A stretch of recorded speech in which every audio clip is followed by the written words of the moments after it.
Hello everyone, I am Mano Scaling, and I am here to help you today. I know you use this video to fall asleep, so before that, please like the video and subscribe to the channel, and also tell me where you are from and what time you are watching. Now get comfortable and relax.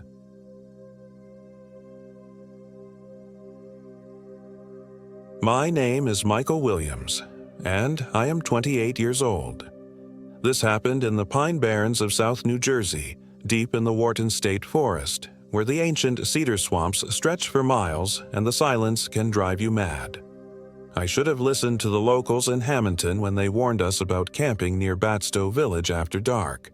Should have paid attention when the old man at the general store looked at our group of 5 and shook his head, muttering something about the wanderer and things that ain't meant to be found. But we were young, stupid, and convinced that a long weekend in the wilderness would help us decompress from our soul-crushing jobs at the accounting firm in Philadelphia. There was me, Michael, my best friend since college, Robert Johnson. We called him Bobby, who'd organized this whole trip. Sarah Rodriguez, the newest hire at our firm, barely 24 and eager to prove she could hang with the boys. Then there was Jennifer Williams, no relation despite the shared last name, our office manager who surprised everyone by wanting to join what she called your little adventure. Finally, David Jones, the quiet guy from IT who none of us really knew well but who'd overheard us planning and asked if he could tag along. The plan was simple.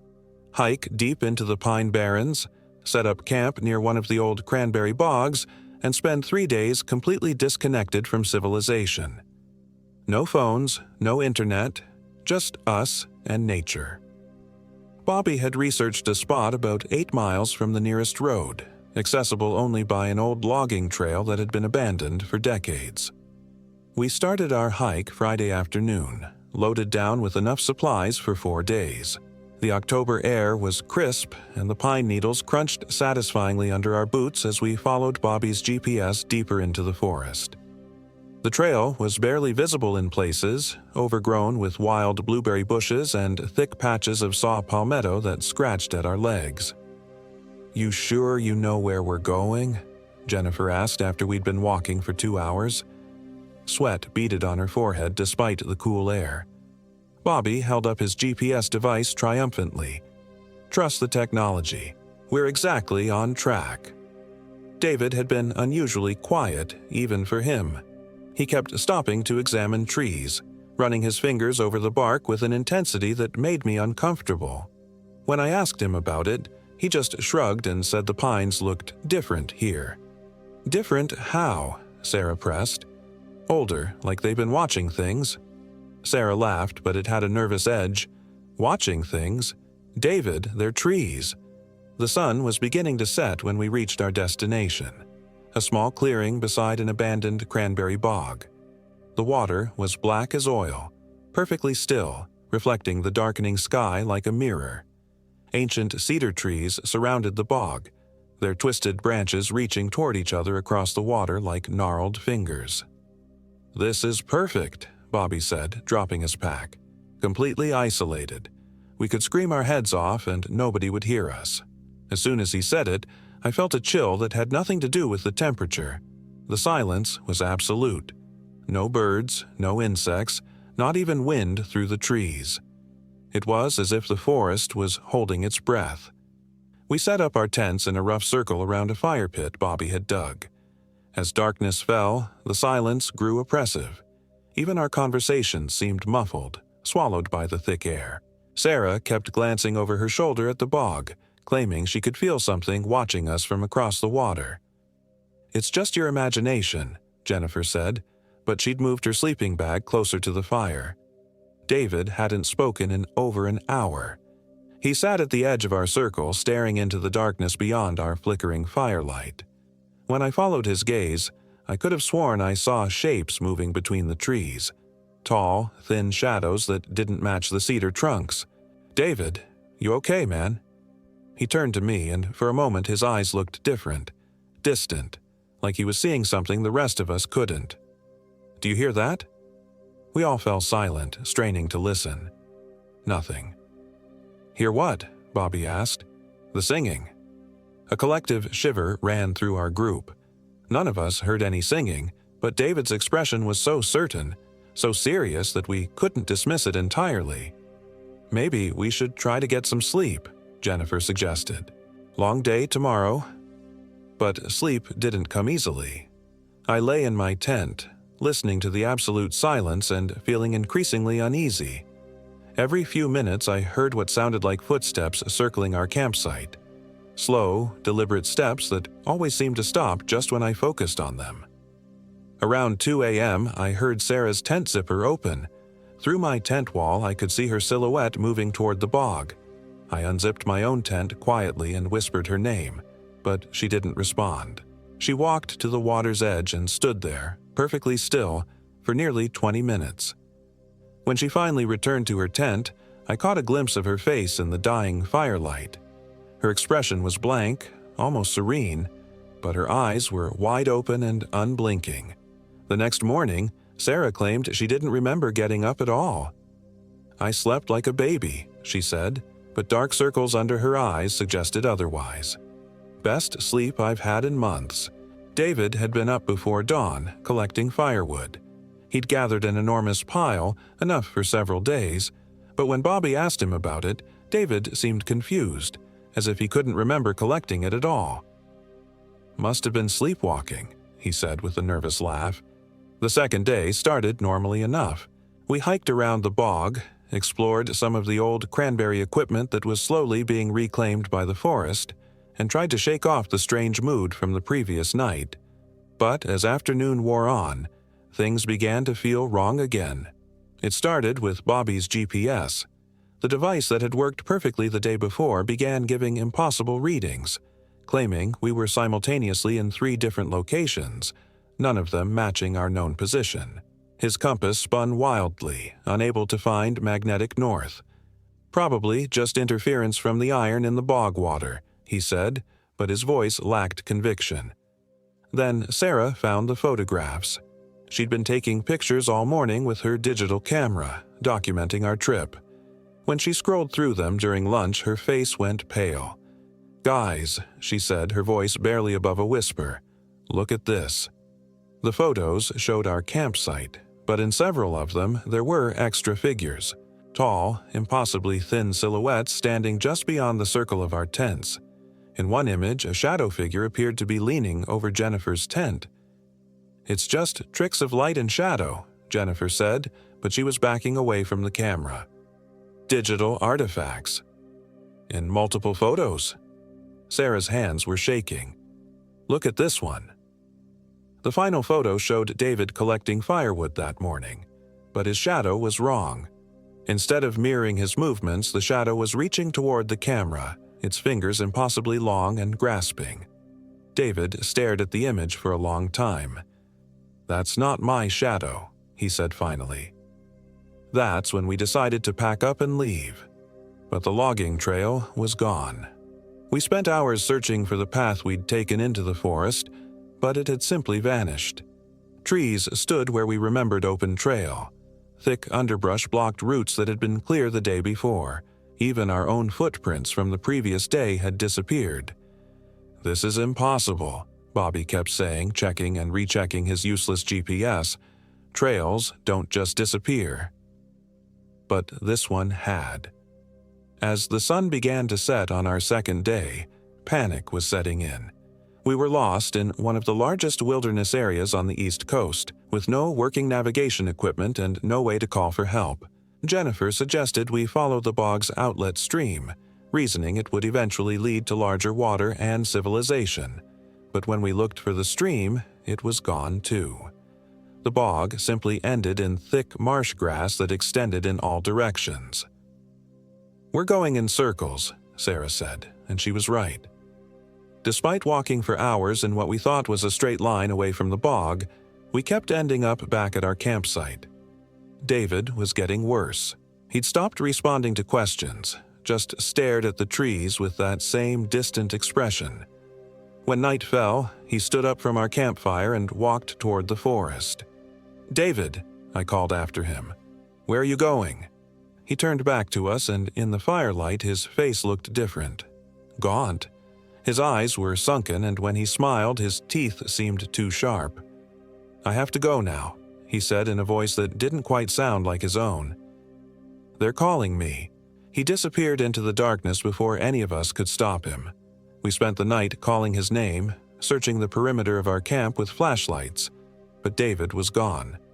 In the morning, we found his clothes neatly folded beside the bog, but no other trace of him. That's when things started happening fast. Our supplies began disappearing. The extra food we'd packed vanished overnight, along with half our water.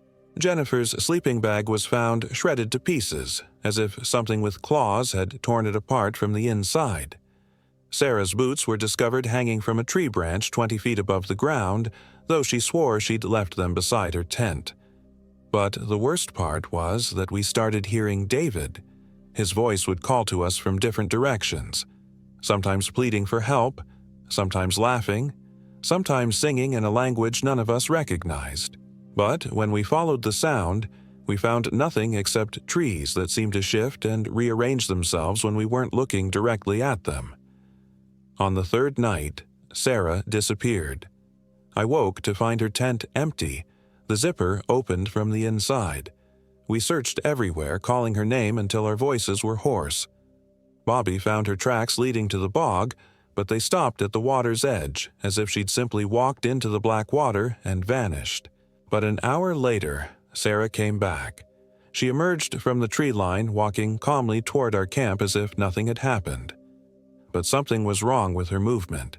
Too fluid, too graceful, like she was floating just above the ground. "Where were you?" Jennifer demanded. "We were looking everywhere." Sarah tilted her head to one side, studying Jennifer with curious eyes. When she smiled, it was too wide, stretching almost to her ears.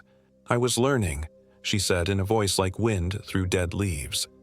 She sat down beside our fire, but she cast no shadow. Her skin was pale as moonlight, and when she blinked, it was too slow, like a reptile. "Sarah," I said carefully, "are you feeling okay?" "I feel wonderful, Michael." She turned that unnatural smile on me. "I've never felt better. The Wanderer showed me such beautiful things. Would you like to see them too?" Jennifer grabbed my arm, her fingernails digging into my skin. "That's not Sarah," she whispered. "Look at her eyes." Sarah's eyes were completely black. Not just the pupils. The entire eye, from lid to lid, was a deep, empty black that seemed to absorb light. "Of course it's me," the thing wearing Sarah's face said. "Who else would I be?" It reached toward Jennifer with fingers that were too long, too pale. Jennifer screamed and stumbled backward, tripping over her own feet. That's when Bobby snapped.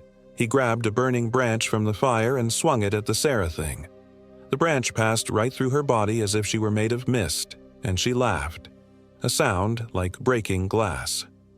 "You can't hurt what isn't really here," she said, "but I can hurt you." The temperature around us dropped 30 degrees in seconds. Our breath came out in visible puffs, and frost began forming on the ground. The Sarah thing began to change, her human appearance melting away like wax. She grew taller, her limbs stretching and thinning until she looked like a walking stick insect. Her face elongated, her mouth splitting open to reveal rows of needle-sharp teeth. "Run!" I shouted, grabbing Jennifer's hand. We ran into the forest, crashing through underbrush, branches tearing at our clothes and skin. Behind us, that terrible laughing sound echoed through the trees, joined by David's voice singing that strange, wordless song. We ran until our lungs burned and our legs gave out, finally collapsing beside a massive fallen cedar. Jennifer was sobbing, her hands pressed over her ears. "This isn't real," she kept saying. "This can't be real." But it was real. We were trapped in something that looked like our world but operated by different rules. The Pine Barrens had always been known for strange disappearances, unexplained phenomena, and local legends about things that lived in the deep woods. We'd walked right into their territory. "We need to get back to camp," Bobby said. "Get our gear and find a way out of here." "Are you insane?" Jennifer's voice was shrill with panic. "That thing is back there." Our food is back there, our water. If we stay out here, we'll die anyway." He was right, but the thought of returning to our campsite filled me with dread. Still, we couldn't survive in the wilderness with nothing but the clothes on our backs. We made our way back as quietly as possible, moving from tree to tree, listening for any sound that might indicate the creatures were nearby. The forest was eerily quiet again, that same oppressive silence we'd noticed on our first day. When we reached the edge of our clearing, we saw them. David and Sarah, or the things that had taken their forms, were sitting beside our dying campfire. They looked almost normal in the dim light, except for their unnatural stillness. They didn't breathe, didn't blink, just sat and stared at the flames with those horrible black eyes. Our packs were scattered around the campsite, their contents spilled across the ground. Most of our food was gone, but we could see some water bottles near Jennifer's destroyed tent. "We need a distraction," I whispered. Bobby picked up a rock and threw it toward the far side of the bog. When it splashed into the water, both creatures turned toward the sound with mechanical precision. We used that moment to dart into the camp, grabbing what supplies we could carry. I was stuffing water bottles into my jacket when I heard Jennifer scream. She was standing in front of her tent, staring at something inside. I rushed over and looked where she was pointing. Her sleeping bag was moving. Something was writhing inside it, struggling to get out. The fabric bulged and twisted as whatever was trapped inside fought against the confines of the bag. "What the hell is that?" Bobby whispered. The movement stopped. Then, slowly, a human hand pushed through the opening of the sleeping bag. But the hand was wrong. The fingers were too long, the skin mottled with dark patches like frostbite. David's head emerged next, but it wasn't David anymore. His face was a grotesque parody of humanity. His features stretched and distorted like melted plastic. His mouth opened, revealing that same row of needle teeth, and he spoke in a voice like grinding gravel. "Help me," he rasped. "I'm still in here." Jennifer started hyperventilating. The David thing began crawling out of the sleeping bag, its movements jerky and unnatural. Behind us, I could hear the other two creatures approaching, their footsteps unnaturally synchronized. "We have to go," I said, pulling Jennifer away from the tent. "Now!" But there was nowhere to go. The creatures had us surrounded, closing in from all sides. Their black eyes reflected our flashlight beams like mirrors, and they moved with predatory grace, herding us toward the center of the clearing. "Please," Jennifer whispered, "I just want to go home." That's when I remembered something the old man at the general store had said about the Wanderer. He'd mentioned iron, that iron could protect you from things that ain't natural. I frantically searched through our scattered supplies and found Bobby's camping knife with its steel blade. The creatures were only a few feet away now, close enough that I could smell them, a sickly, sweet odor like rotting flowers. The David thing reached toward Jennifer with those impossibly long fingers. I lunged forward and slashed at it with the knife. The blade connected and the creature shrieked, a sound like tearing metal that made my ears ring. Where the steel had touched it, black smoke poured from the wound, and the creature stumbled backward. "Iron hurts them," I shouted to Bobby and Jennifer. "Find anything metal." Bobby grabbed a camp fork from our scattered utensils and stabbed at the Sarah thing. She recoiled with another one of those terrible shrieks, her form wavering like heat distortion. But there were 3 of them, and only one knife and one fork between us.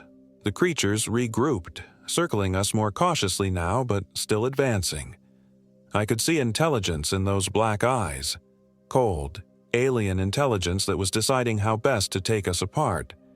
That's when the 4th one appeared.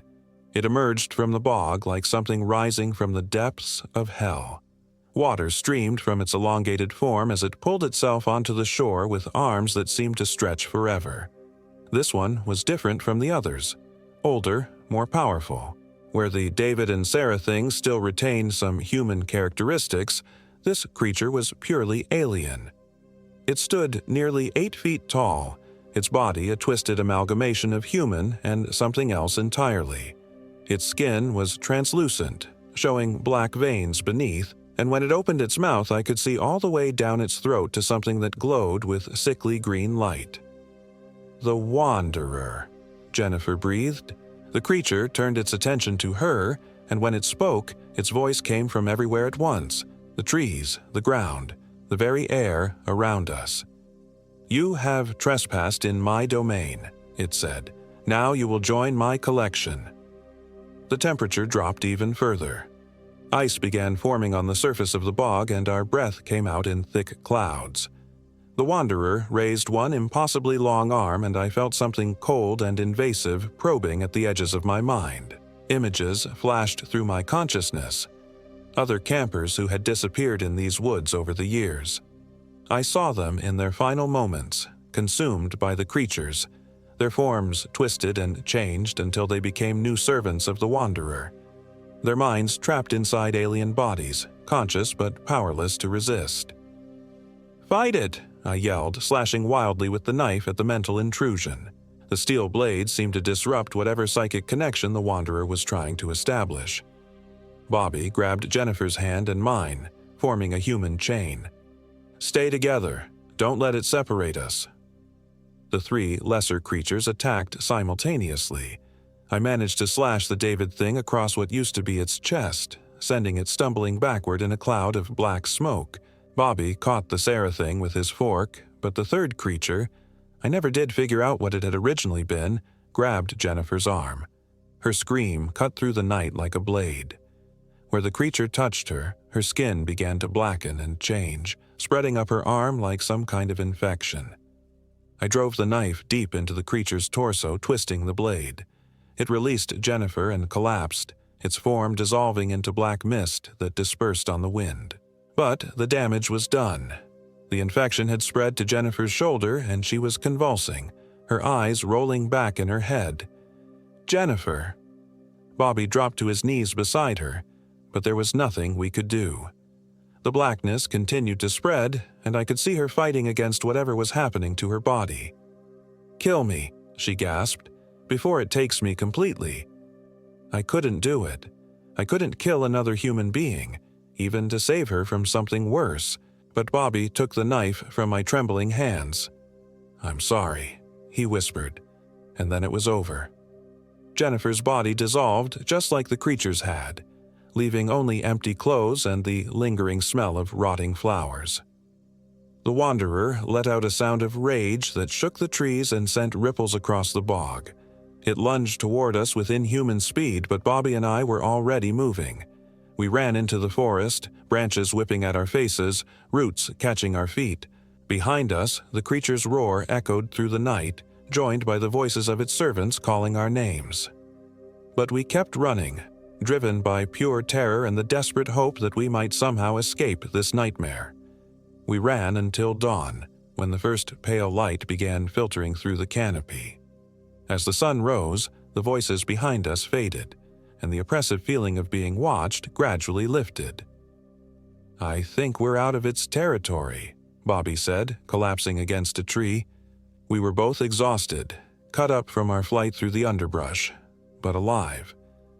It took us another 6 hours to find the main trail, and another 4 to reach the parking area where we'd left Bobby's car.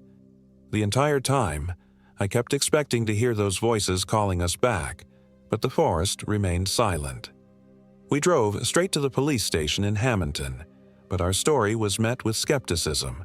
Missing persons reports were filed for David, Sarah, and Jennifer, but the search teams never found any trace of them. The official explanation was that they'd gotten lost and succumbed to exposure, their bodies claimed by the vast wilderness of the Pine Barrens. Bobby and I never spoke about what really happened. We both quit our jobs at the accounting firm and moved to different cities. But sometimes, late at night, I still hear David's voice singing that wordless song, and I wake up in a cold sweat, checking to make sure my shadow is still my own. The Pine Barrens are still there, still drawing campers and hikers who think they're prepared for whatever they might encounter in the wilderness. But some places aren't meant for human visitors. Some places have their own rules, their own inhabitants, and they don't take kindly to trespassers. If you ever find yourself camping near Batstow Village, if you see the old cranberry bogs stretching away into the darkness, turn around and go home. Don't follow the abandoned trails that seem to appear and disappear at will. Don't listen to the voices calling from the forest. And whatever you do, don't trust anything that claims to be your friend if they've been gone too long in the dark. Because in the Pine Barrens, the darkness has a way of getting inside people and changing them into something else entirely. Something that wears their face but serves a master older than the forests themselves. I survived that weekend, but part of me never left those woods. Sometimes I catch myself staring at reflections, making sure my eyes are still the right color. Sometimes I find myself walking toward dark places without remembering how I got there. The wanderer is patient. It knows that someday I'll come back to finish what we started. And when that day comes, I just hope I have enough of myself left to remember what I used to be. Until then, I avoid forests. I avoid camping. I avoid any place where the silence grows too deep and the shadows move on their own. Because once you've seen what lives in the spaces between the trees, you never really escape. You just learn to live with the knowledge that there are things in this world that hunger for human souls, and they're always waiting for you to wander too far from the light.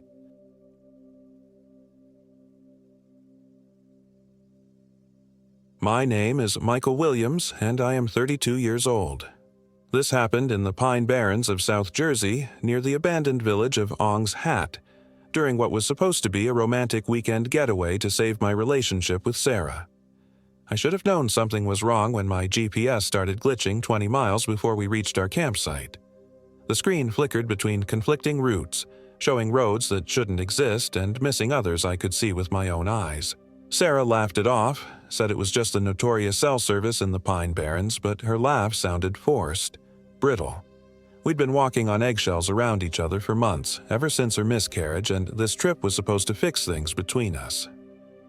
"Turn left at the next unmarked trail," she said, consulting the printed map we'd bought at the ranger station. Her finger traced the route to our designated camping spot near Carranza Memorial, deep in Wharton State Forest. "We're almost there." The late October air carried the scent of pine needles and something else, something sweet and cloying that reminded me of meat left too long in the sun. I rolled down the windows thinking fresh air might help, but the smell only grew stronger. Sarah wrinkled her nose but said nothing. She'd been doing that a lot lately, keeping thoughts to herself, and I wondered if she was already regretting this trip. The dirt road narrowed as we drove deeper into the forest, branches scraping against my truck's sides like skeletal fingers. The canopy overhead grew so thick that it seemed like twilight even though it was only 3 in the afternoon. Ancient pine trees stretched endlessly in every direction, their trunks disappearing into shadows that seemed to move when I wasn't looking directly at them. "There," Sarah pointed to a small clearing ahead. "That should be it." I parked and killed the engine. The silence that followed was absolute. No birds, no insects, not even wind through the trees. Just our breathing and the tick-tick-tick of the cooling engine. The silence pressed against my eardrums like a water pressure, making me want to say something, anything, just to break it. "Peaceful," Sarah said, but her voice was barely above a whisper. We unloaded our gear in that oppressive quiet. The tent setup went smoothly enough, though I noticed our shadows seemed longer than they should be, stretching toward the forest like dark fingers reaching for something hidden among the trees. Sarah kept glancing over her shoulder as we worked, and I caught her doing it enough times that it started making me nervous too. "What is it?" I asked as she froze mid-motion while staking down the tent's corner. "Nothing. Do you hear that?" I stopped hammering and listened. Nothing. Hear what? Never mind. But she was still staring into the tree line, her face pale in the dim light filtering through the canopy. By the time we finished setting up camp, the shadows had deepened to an almost unnatural degree. I checked my watch, 5:30 p.m. The sun shouldn't be setting for another hour, but the forest around us had already embraced a premature twilight that made my skin crawl. I tried to start a fire while Sarah organized our food supplies. The kindling caught easily enough, but every time I got a decent flame going, it would suddenly sputter and die, as if something was sucking the oxygen right out of it. On my 4th attempt, The flames turned an odd greenish color before disappearing entirely. "That's weird," I muttered, striking another match. "The wood must be damp," Sarah said, but I could hear the uncertainty in her voice. The wood was bone dry. I checked it twice at the store. Finally, I managed to coax a steady flame that burned a normal orange color, though it seemed dimmer than it should be, barely pushing back the encroaching darkness. We heated up some canned soup for dinner, but it tasted wrong somehow. Metallic and bitter, like it had been sitting in the can for decades instead of the 2-year expiration date on the label. "This is gross," Sarah said, pushing her bowl away after a few spoonfuls. I tried mine and had to agree. Maybe we should have brought fresh food instead. Maybe. She was staring into the fire, her face reflecting the orange light in a way that made her features look sharper, more angular than I remembered. "Michael, do you ever feel like we're being watched?" The question sent ice down my spine. "What do you mean?" "Just, since we got here, I feel like there are eyes on us, like something in the trees is studying us." I looked around our small circle of firelight. Beyond its weak reach, the forest was an impenetrable wall of black. No stars were visible through the canopy, and even the moon seemed dimmed, casting everything in a sickly gray light that made the shadows dance in ways that hurt to look at directly. "It's just the isolation getting to you," I said, though I'd been feeling the same thing. "We're not used to being this far from civilization." She nodded, but I could see she wasn't convinced. Neither was I. We tried to make conversation, talking about work, about plans for the following day, about anything except the growing sense that we were in a place we didn't belong. But our words felt hollow in the pressing silence, and every few minutes one of us would glance toward the tree line, drawn by some peripheral movement that vanished the moment we looked directly at it. Around 9 o'clock, Sarah's phone died, just like that. One moment she was checking for a signal, the next moment the screen went black and wouldn't respond to any button pressing. "That's impossible," she said, staring at the dead device. "I charged it fully before we left and I've barely used it today." I checked mine, dead as well, though it had shown a nearly full battery just an hour before. "Weird coincidence. Is it?" Her voice had taken on an edge I didn't like. "First the GPS, then the fire won't light properly, now both phones die at the same time? That's not coincidence, Michael. That's something else." "Like what?" "I don't know." She stood up abruptly, brushing dirt off her jeans. "I need to use the bathroom. I'll be right back."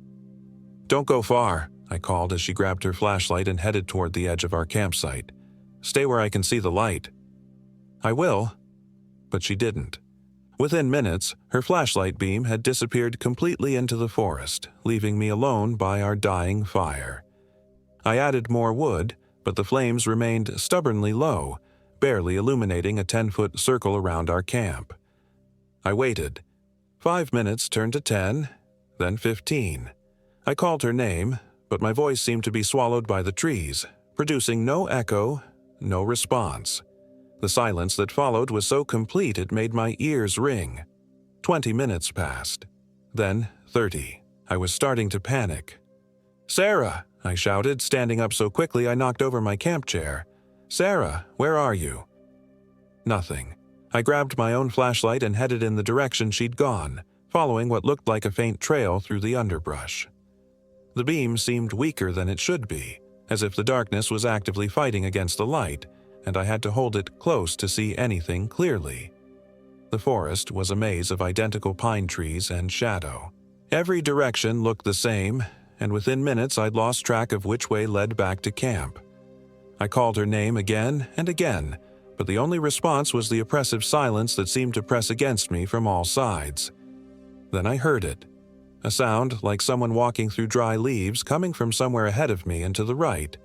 I turned my flashlight toward the noise and caught a glimpse of movement between the trees. "Sarah?" The footsteps stopped.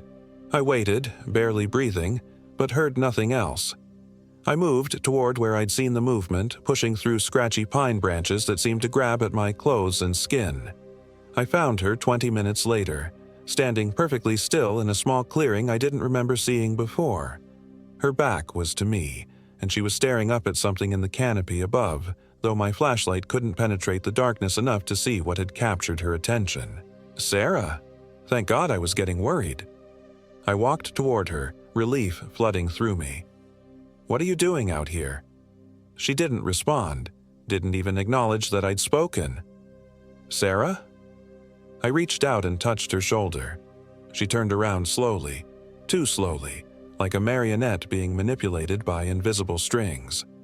When her face came into the light, my relief curdled into something cold and sharp in my stomach.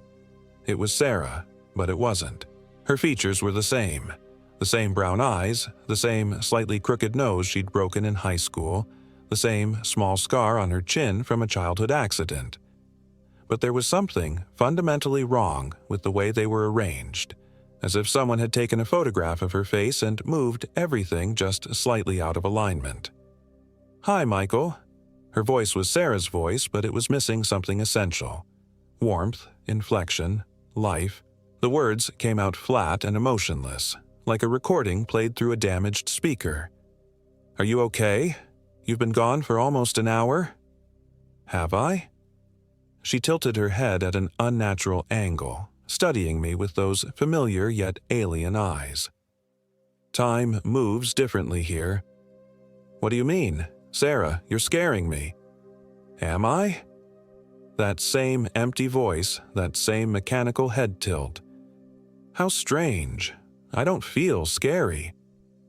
I took a step back, my flashlight beam wavering between us. In that unstable light, her face seemed to shift and blur, as if I was looking at her through water. "We should get back to camp." "Yes," she agreed, but made no move to follow me when I turned to leave. "We should." I had to grab her hand and physically pull her along, and her skin felt wrong.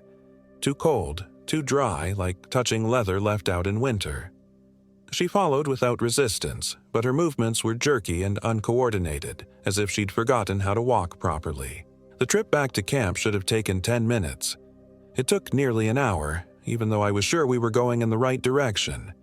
The forest seemed to shift around us, paths appearing and disappearing, clearings opening up where none had existed before.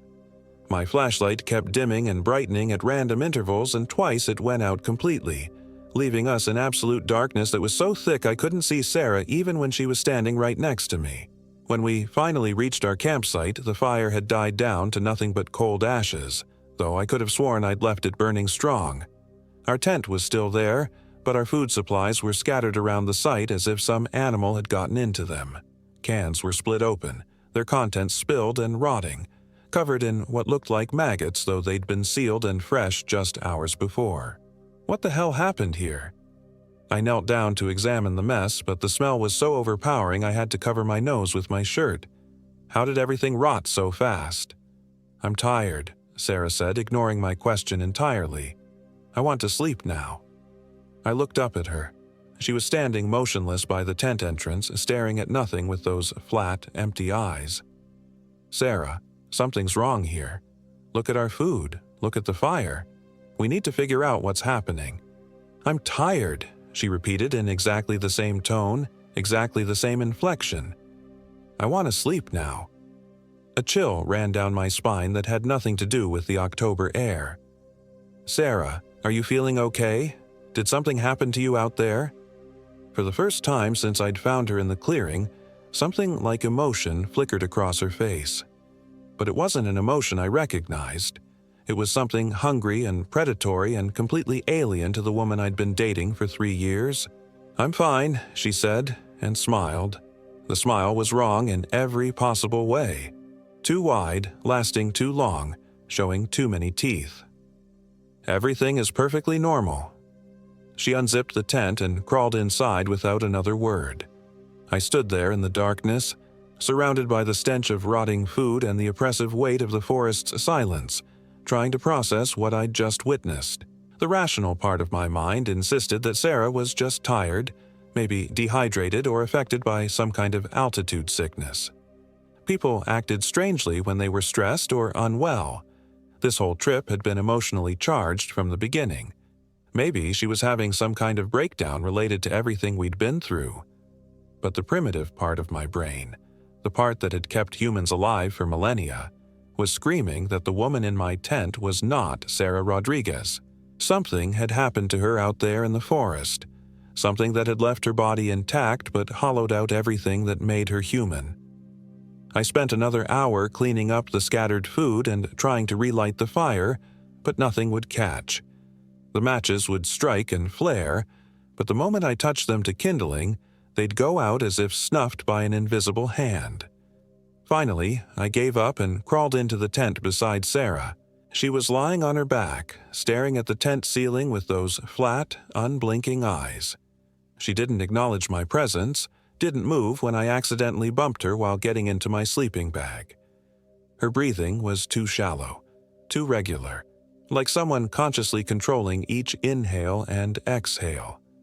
"Sarah," I whispered, "are you awake?" No response. "Sarah, if something happened to you out there, you need to tell me. We can leave right now if you want. We can drive back to civilization and get help." Still nothing. But after a moment, she turned her head toward me with that same mechanical movement I'd seen earlier. In the dim light filtering through the tent fabric, her face was a pale mask, her eyes reflecting the faint illumination like an animal's. "Sleep," she said in that flat, emotionless voice. "You need to sleep now." "I'm not tired."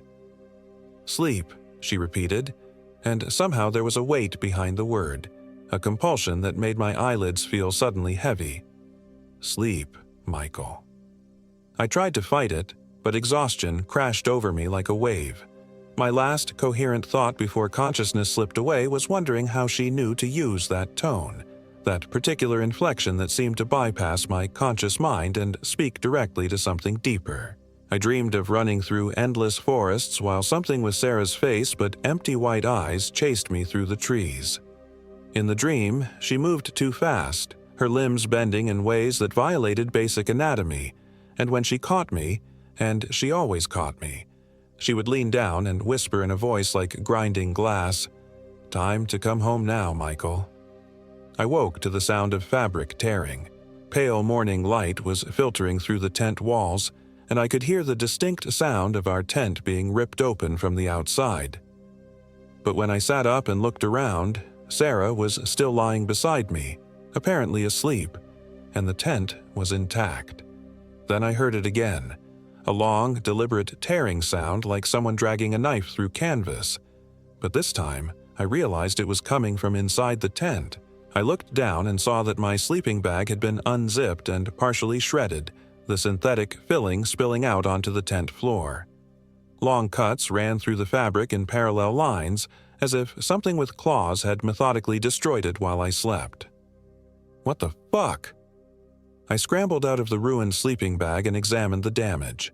The cuts were precise, deliberate, not the random destruction that might be caused by an animal.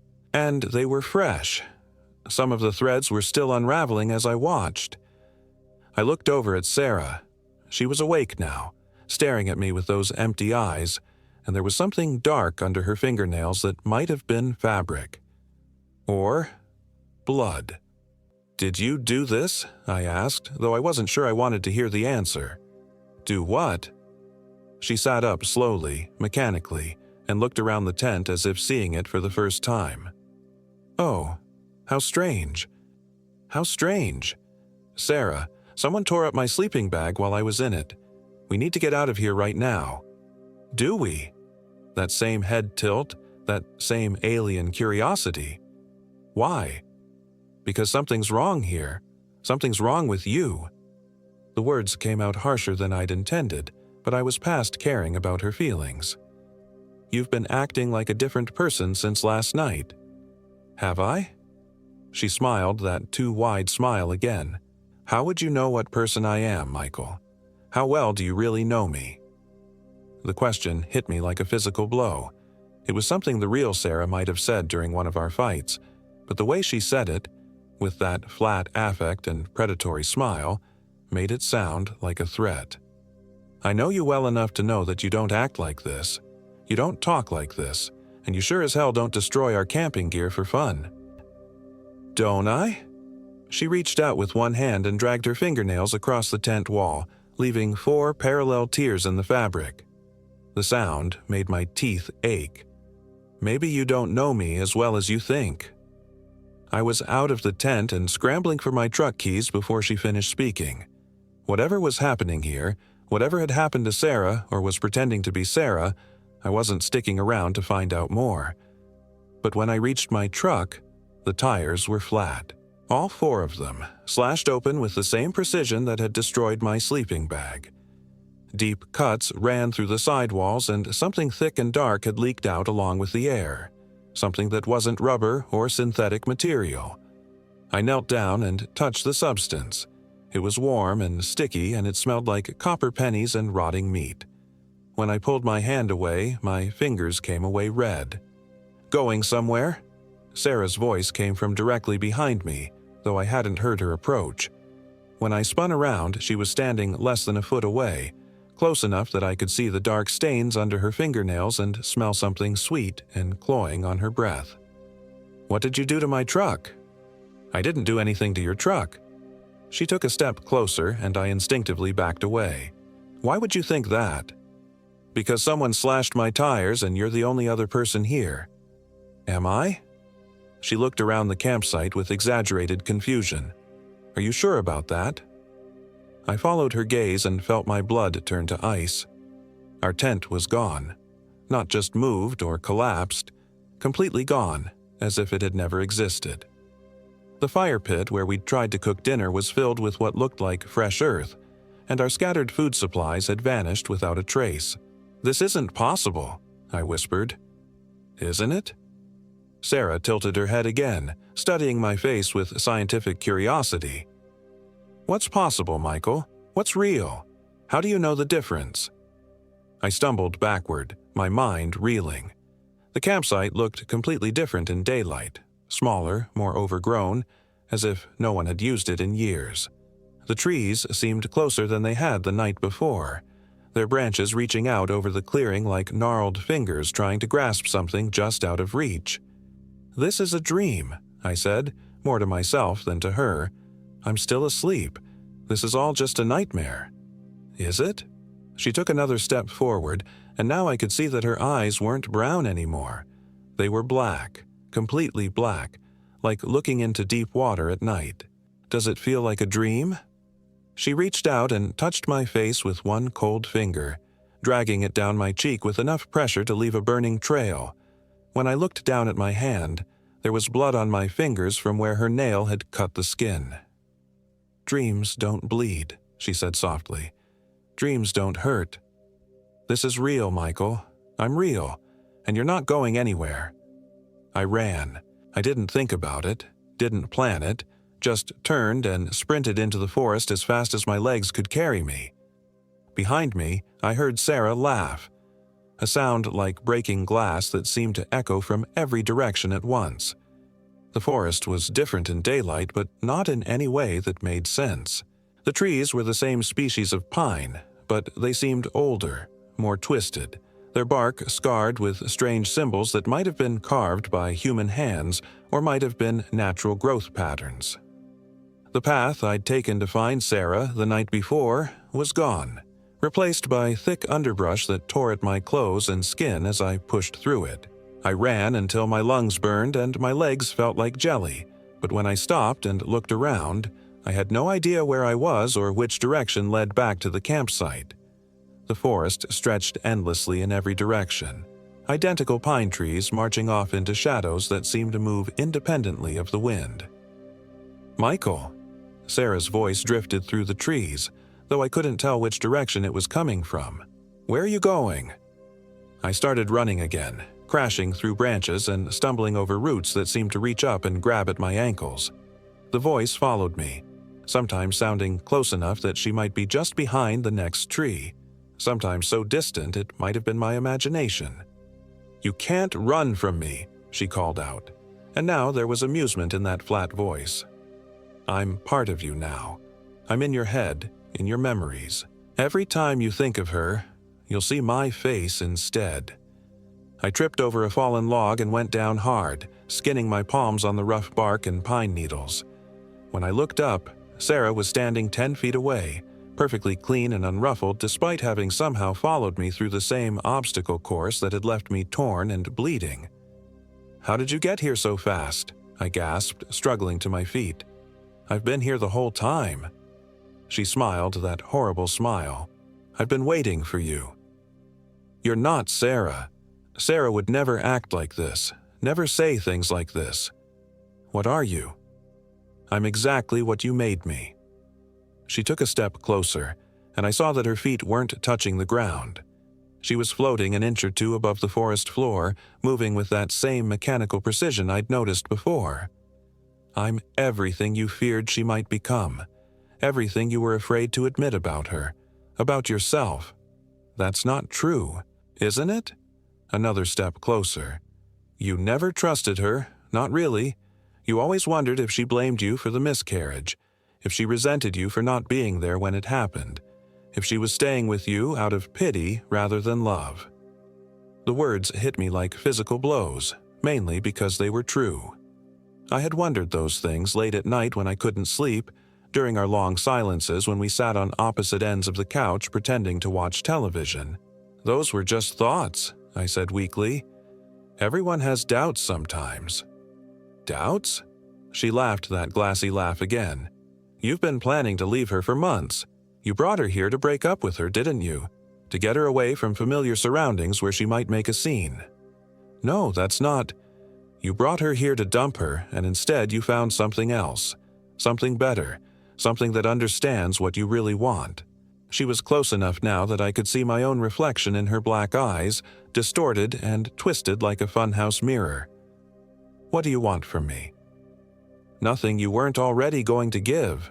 She reached out and touched my chest with one cold finger, pressing against my heart.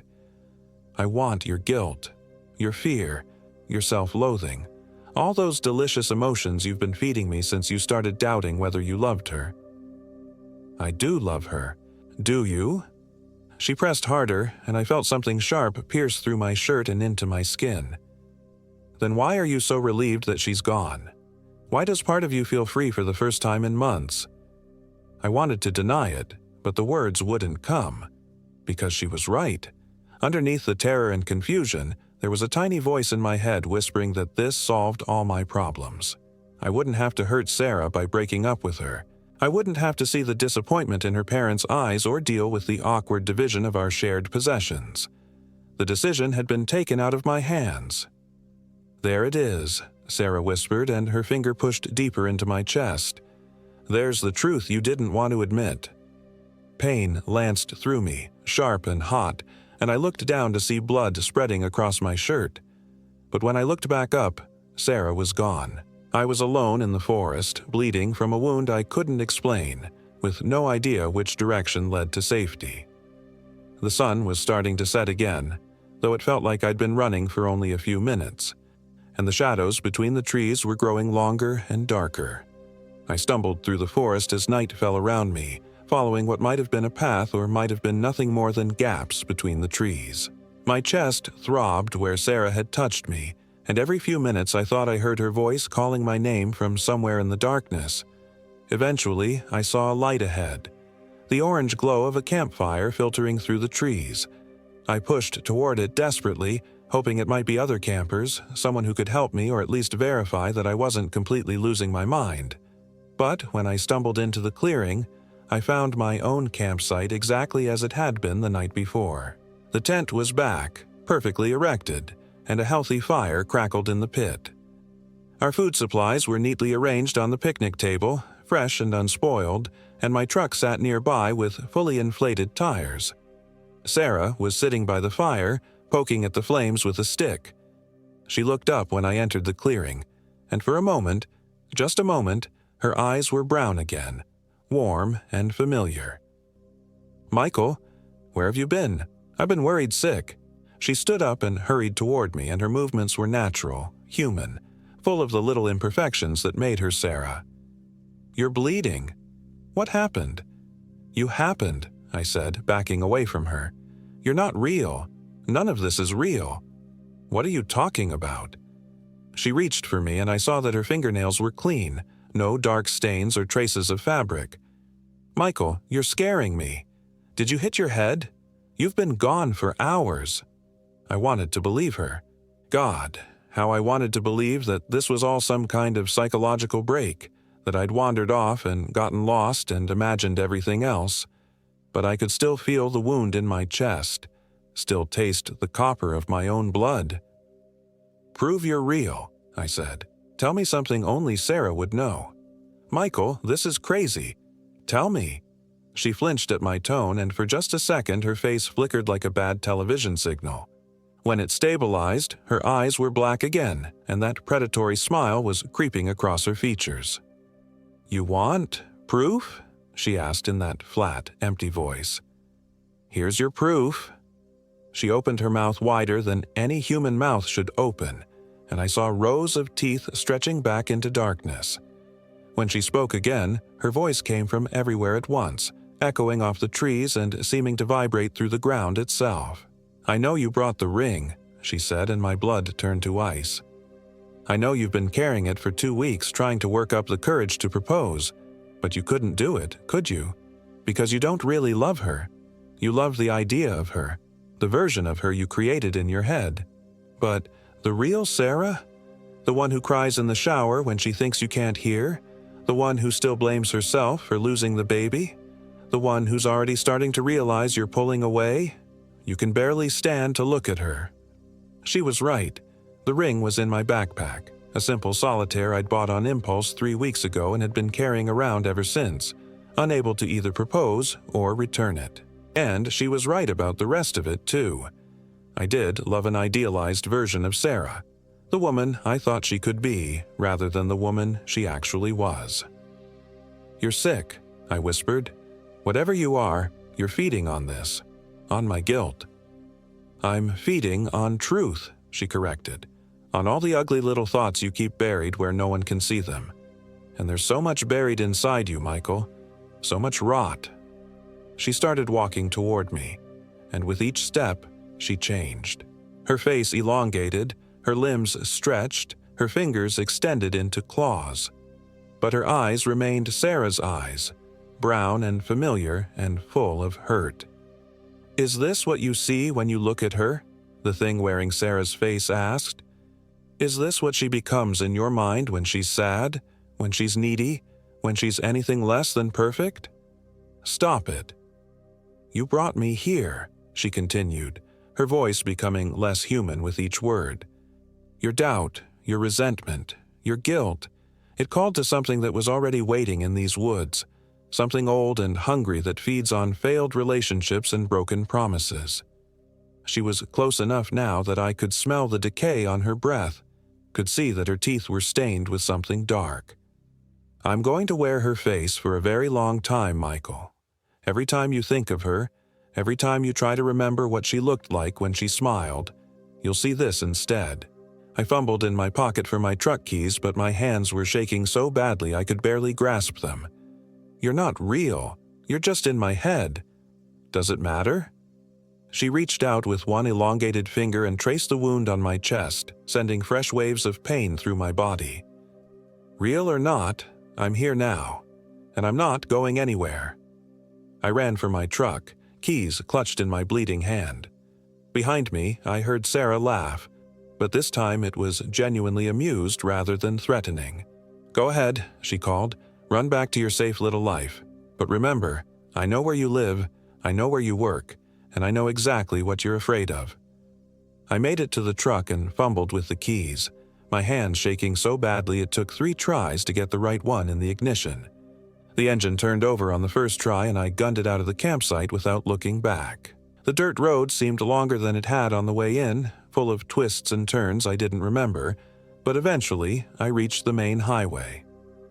My phone came back to life the moment I left the forest, showing dozens of missed calls and text messages from numbers I didn't recognize.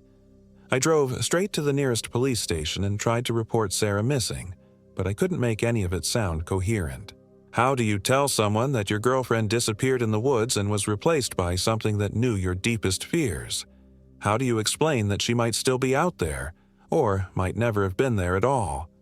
They filed a report and promised to send a search team to the campsite, but I could see the skepticism in their eyes. I was dirty, bleeding, and talking about supernatural encounters in the Pine Barrens.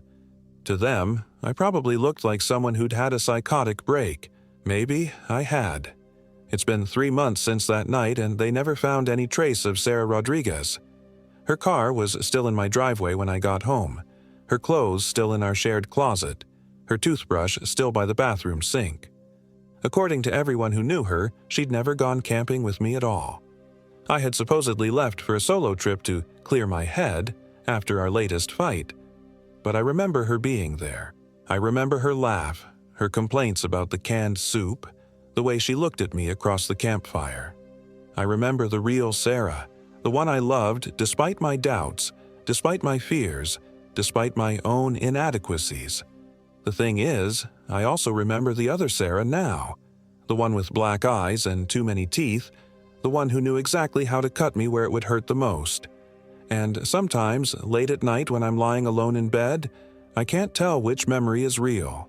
I found the engagement ring in my backpack when I got home, exactly where the thing had said it would be. I'd forgotten I'd brought it, forgotten I'd been planning to propose. But there it was, nestled between my spare socks and emergency first aid kit, as if Sarah had placed it there herself. I still have it. I keep it on my nightstand now, and sometimes I catch myself staring at it and wondering what would have happened if I'd been brave enough to ask. If I'd been honest about my feelings instead of letting my doubts fester in the dark. Maybe Sarah would still be here.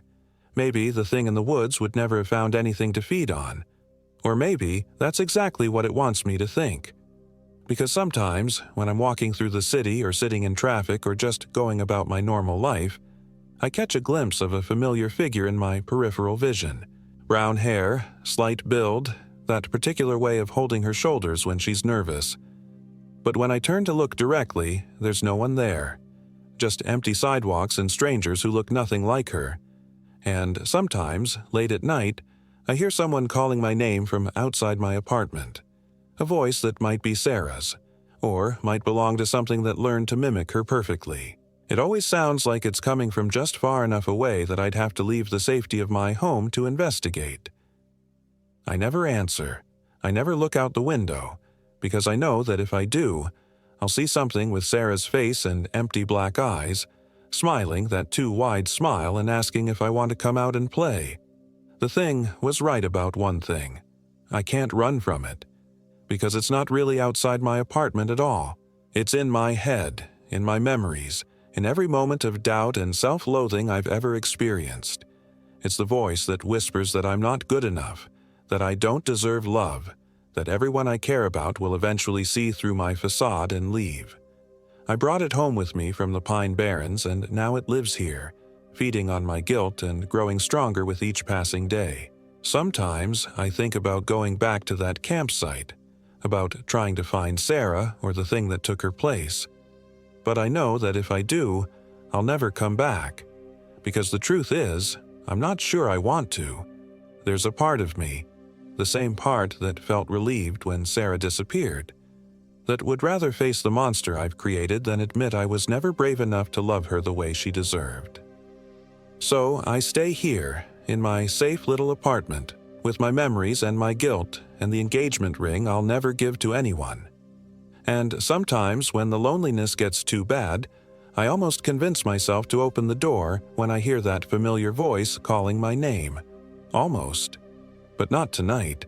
Tonight, I'll just sit here with the lights on and wait for dawn, knowing that somewhere in the darkness, something with Sarah's face is still waiting for me to be ready to join her. And the terrible thing is, someday I might be.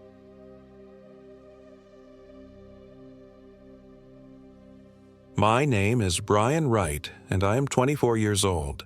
This happened in the Pine Barrens of South New Jersey, near the abandoned ruins of Batstow Village, where the twisted cedar trees grow so thick they block out the sun even at midday. I should have listened to the warnings. Every local we'd talked to in Hamilton had the same reaction when we mentioned our camping destination. A quick shake of the head, eyes that wouldn't quite meet ours, mumbled something about bad things in those woods. But Michael Williams and Jennifer Davis were my best friends from college, and this trip was supposed to be our last hurrah before we all started our adult lives. Michael had just landed a job at Goldman Sachs.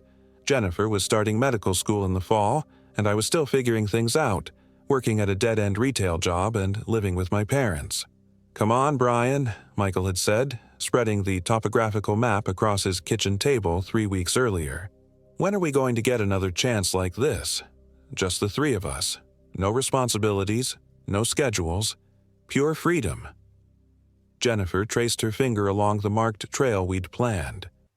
"My grandmother used to tell stories about the Pine Barrens when I was little. Something about the piney people and strange lights in the swamps.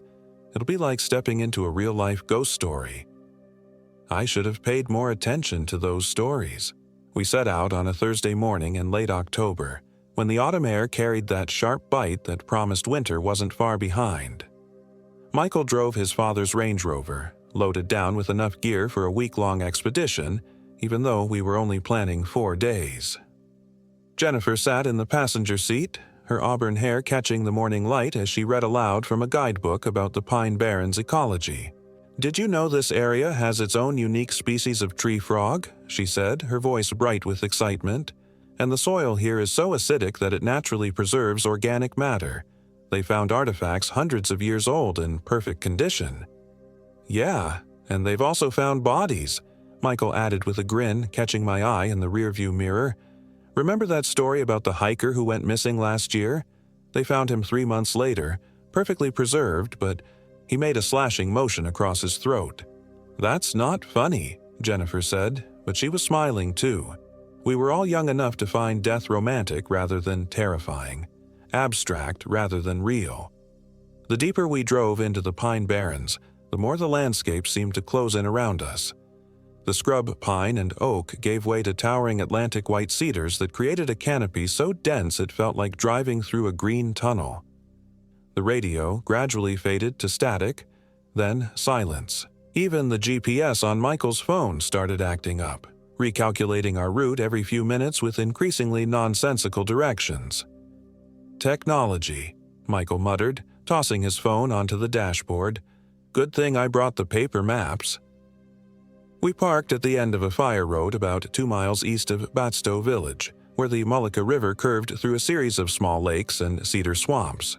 The plan was to hike in another 3 miles to a campsite Michael had found on some obscure outdoors forum, supposedly a clearing near the water where few people ever ventured. The moment we stepped out of the car, I felt it, a wrongness in the air, like the pressure change before a thunderstorm, but the sky was clear. The forest was too quiet. No bird songs, no rustle of small animals in the underbrush. Just the sound of our boots on the sandy soil and the distant whisper of wind through the cedar branches. "Creepy," Jennifer said, shouldering her pack. But she said it like it was a good thing, part of the adventure. The trail was barely visible, more of a deer path really, marked only by the occasional faded blaze on a tree trunk.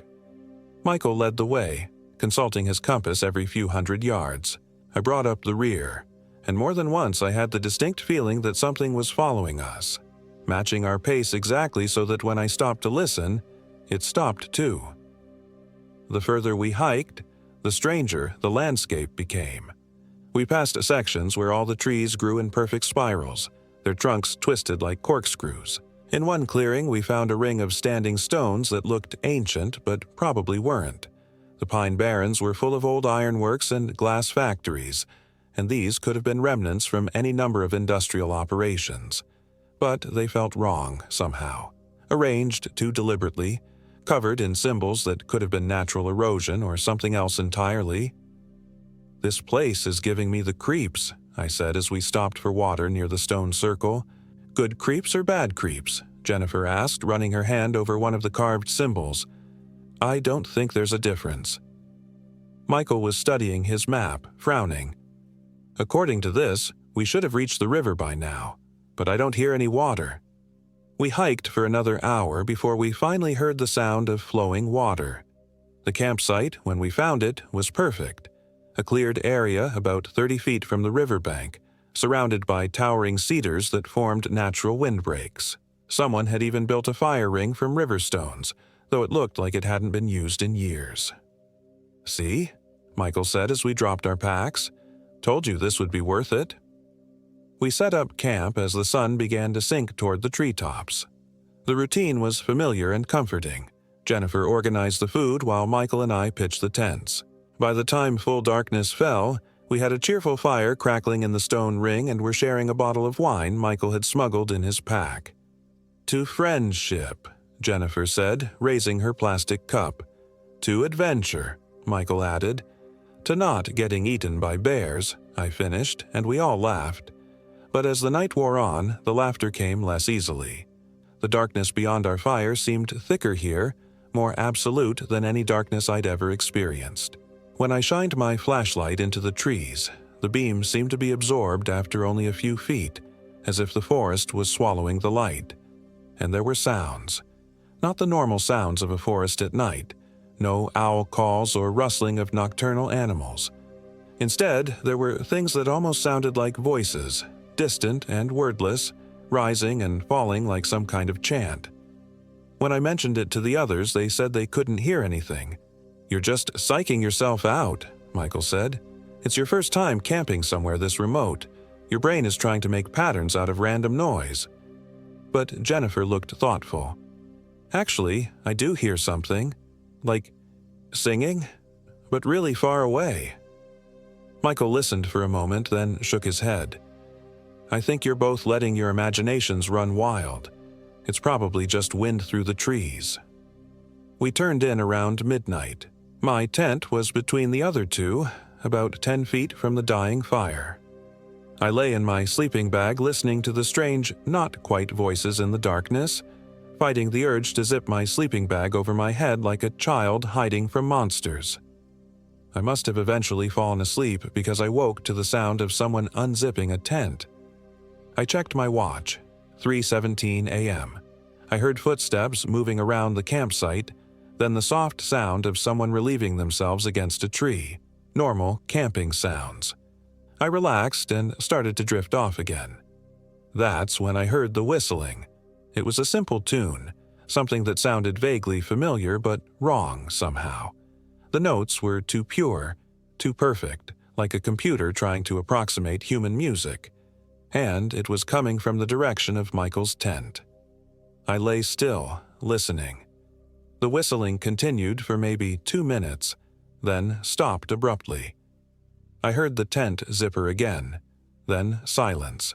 In the morning, Michael was already up when I crawled out of my tent. He was sitting by the fire pit, staring into the cold ashes with an odd expression on his face. "Morning," I said. "You're up early."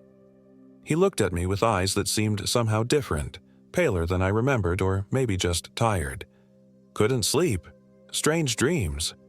"Yeah, I heard you up in the middle of the night. That whistling. What was that song?" Michael tilted his head slightly like a dog hearing a high-pitched sound. "Whistling?" "Around 3 a.m. You were whistling some tune outside your tent." "I don't whistle," he said. And it was true. Michael had always been completely tone-deaf, couldn't carry a tune to save his life. How had I forgotten that? Jennifer emerged from her tent looking refreshed and cheerful. "Beautiful morning," she said, stretching in the pale sunlight filtering through the cedar branches. "Who's ready for some exploring?" We spent the day hiking deeper into the Pine Barrens. Michael led us to what he claimed was an old Lenape Indian trail, though how he knew this wasn't clear. It wasn't marked on any of his maps. The path wound through increasingly dense forest, past bogs that bubbled with gases that smelled like sulfur and rotting eggs. Jennifer collected samples of unusual plants in small plastic bags, excited by species she'd never seen before. "Look at this moss," she said, holding up a clump of what looked like ordinary sphagnum. "The color is incredible. It's almost luminescent." I looked closer and saw what she meant. The moss had a faint greenish glow, barely visible in the daylight but definitely there. Is that normal? I don't think so. But then again, the Pine Barrens are unique. Maybe the acidity in the soil creates some kind of chemical reaction. Michael, who had been walking ahead of us, stopped suddenly. "Do you hear that?" We listened. In the distance, so faint I wasn't sure if I was really hearing it or imagining it, came the sound of drums. Not the steady rhythm of a marching band or rock song, but something more primal, more urgent. "Probably just someone else camping," Jennifer said, but her voice lacked conviction. The drumming continued sporadically throughout the day, sometimes seeming to come from one direction, sometimes another. We never got close enough to see who was making the sound, and after a while we stopped commenting on it. That evening, as we prepared dinner over our camp stove, I noticed that our supplies were running low. We'd brought enough food for 4 days, but somehow we were already down to less than 2 days' worth. "Did someone eat the trail mix?" I asked, rummaging through the food bag.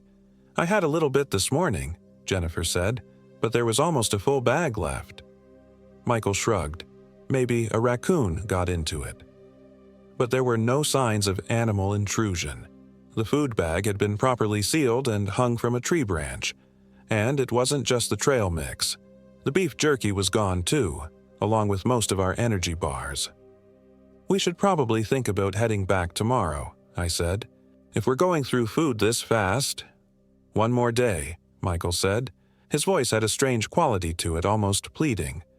"I really want to find that old mill site I read about online.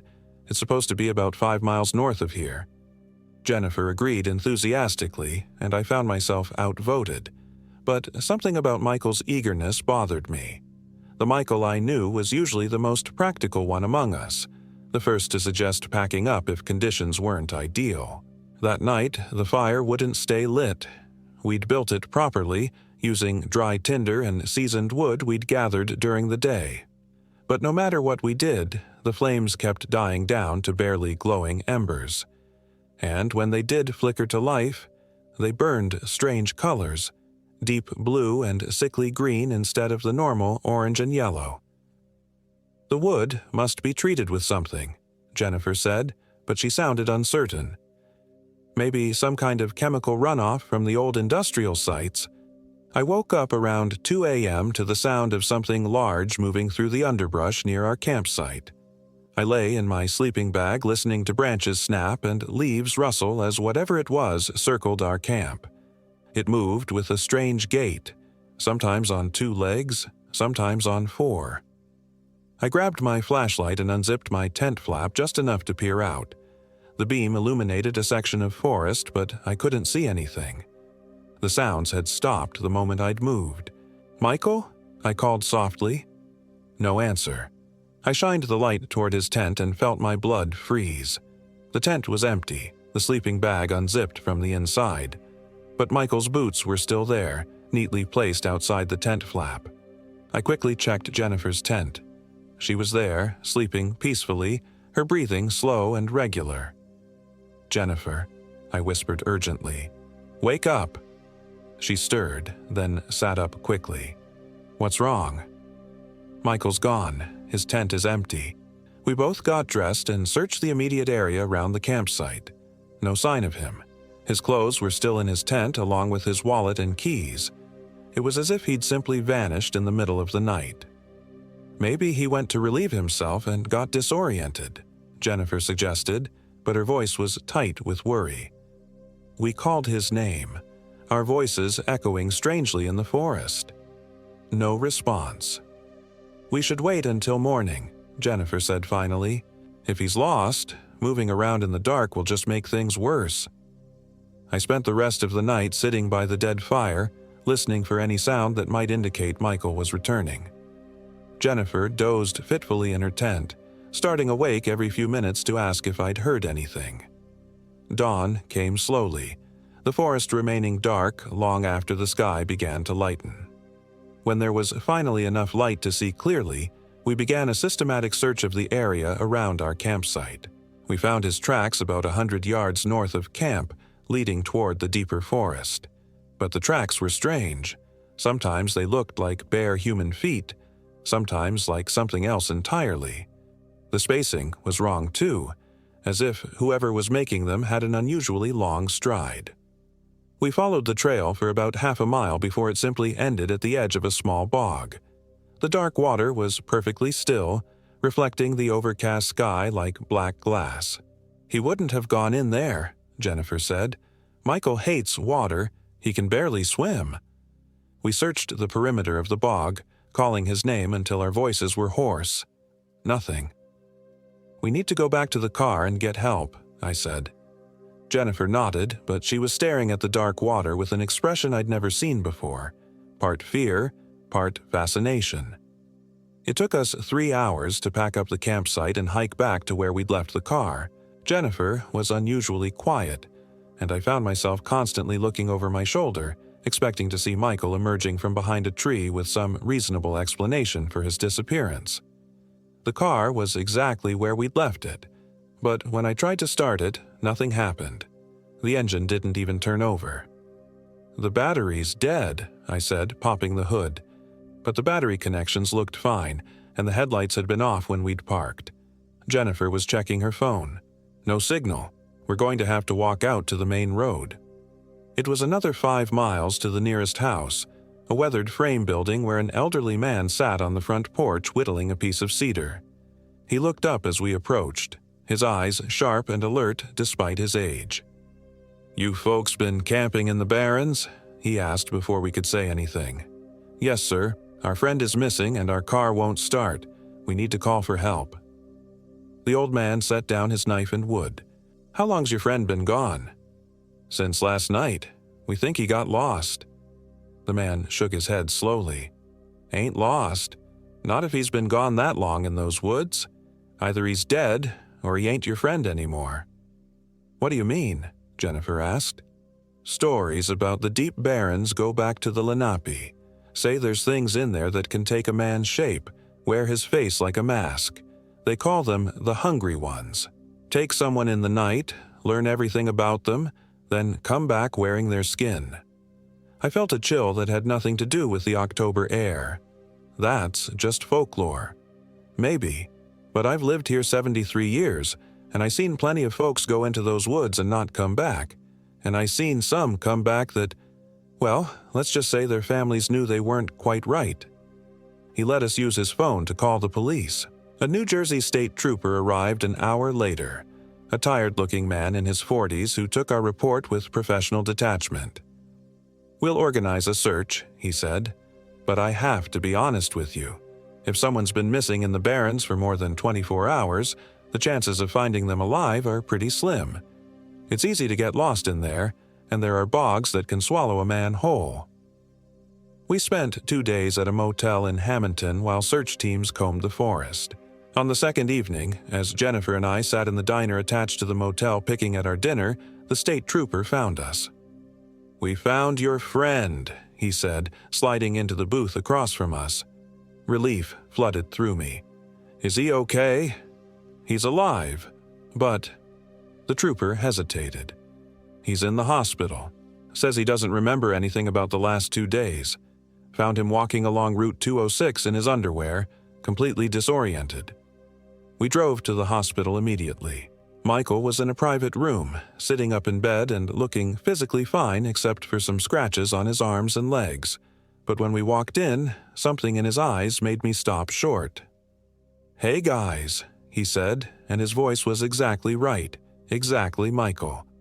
But there was something wrong with his smile. It was too wide, too fixed, like he was consciously holding his facial muscles in that position. "Michael, thank God," Jennifer said, rushing to his bedside. "We were so worried. What happened?" "I wish I could tell you.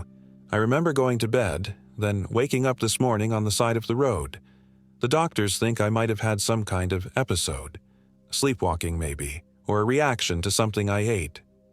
He answered all our questions with perfect reasonableness, explained away every strange detail. But he never quite looked directly at us when he spoke, and he kept licking his lips with a tongue that seemed too long for his mouth. "The strangest thing," he said as we prepared to leave, "is that I feel like I've forgotten something important. Like there's something I'm supposed to remember, but every time I try to think about it, it slips away." The doctors released him the next day with instructions to follow up with his regular physician. We drove back to Philadelphia in Michael's father's Range Rover, which had somehow started without any problem when we returned to get it. During the drive, Michael seemed more like himself. He made jokes, told stories, seemed genuinely relieved to be heading home. But there were little things. He couldn't remember the name of his favorite restaurant, kept asking me to repeat things I'd just said, and when a song came on the radio that he'd always loved, he reached over and turned it off with an expression of distaste. "You okay?" I asked. "Just not in the mood for music right now." My head still feels foggy. We dropped Jennifer off at her apartment first. As she gathered her things from the back seat, Michael turned around to face her. "Thanks for being such a good friend, Jenny," he said. Jennifer froze. "What did you call me?" "Jenny? That's your name, isn't it?" "Michael, you've never called me Jenny in your life. You always said it sounded too casual, not dignified enough." Michael's smile flickered for just a moment, and in that instant I saw something else looking out through his eyes. Something ancient and hungry and utterly alien. "Sorry," he said quickly. "I'm still not thinking clearly. You know I'd never call you anything but Jennifer." But it was too late.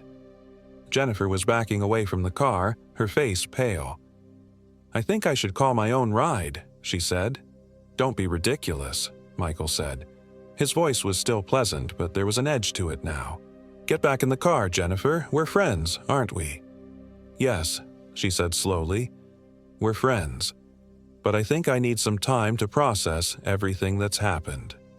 She turned and walked quickly toward her building. Michael watched her go with that fixed smile, his head tilted at an unnatural angle. "Strange," he said as we drove away. "She seemed upset about something." I dropped Michael off at his apartment and drove home in silence, my mind racing. Everything Jennifer had said was true. Michael had never called her Jenny, not once in the 3 years I'd known them both. And there were other things too. Small inconsistencies that individually meant nothing but together painted a disturbing picture. That night, I called Jennifer. "Something's wrong with him," she said before I could even speak. "That's not Michael. I don't know what it is, but it's not him." "What are you saying? That he's been replaced by some kind of shapeshifter? This isn't a horror movie, Jen." "Then explain the name thing. Explain why he couldn't remember the restaurant where we had his birthday dinner last year. Explain why he turned off Born to Run. You know that song practically gives him a religious experience." I wanted to argue with her to find rational explanations for everything. But deep down, I knew she was right. Whatever had come back from the Pine Barrens might look like Michael Williams, might sound like him, but it wasn't him. "So what do we do?" I asked.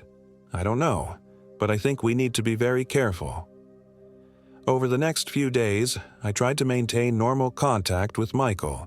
We texted, talked on the phone, even met for lunch once. To anyone else, he would have seemed completely normal. But the longer I spent with him, the more convinced I became that Jennifer was right. He ordered his food differently. Michael had always been vegetarian, but now he ordered a rare steak and devoured it with obvious relish. He talked about plans for the future that made no sense. Suddenly, he wanted to quit his job and move somewhere rural, somewhere isolated. And there was something about his physical presence that made my skin crawl, though I couldn't put my finger on exactly what it was. The breaking point came a week after we'd returned from the camping trip. Michael called and invited me to his apartment for dinner. "I want to cook for you," he said, "to thank you for being such a good friend during this difficult time." Something in his tone made me uneasy, but I agreed to come over. Michael's apartment was on the 3rd floor of a converted Victorian house in West Philadelphia. When I knocked on the door, he called for me to come in. It was unlocked. The apartment was dark except for candles flickering in the living room. The air was thick with the smell of something cooking, something that didn't smell quite right. "Michael," I called. "In the kitchen," came his voice, "just finishing up dinner." I made my way through the living room, noting that all the curtains were drawn despite the fact that it was only 7 o'clock.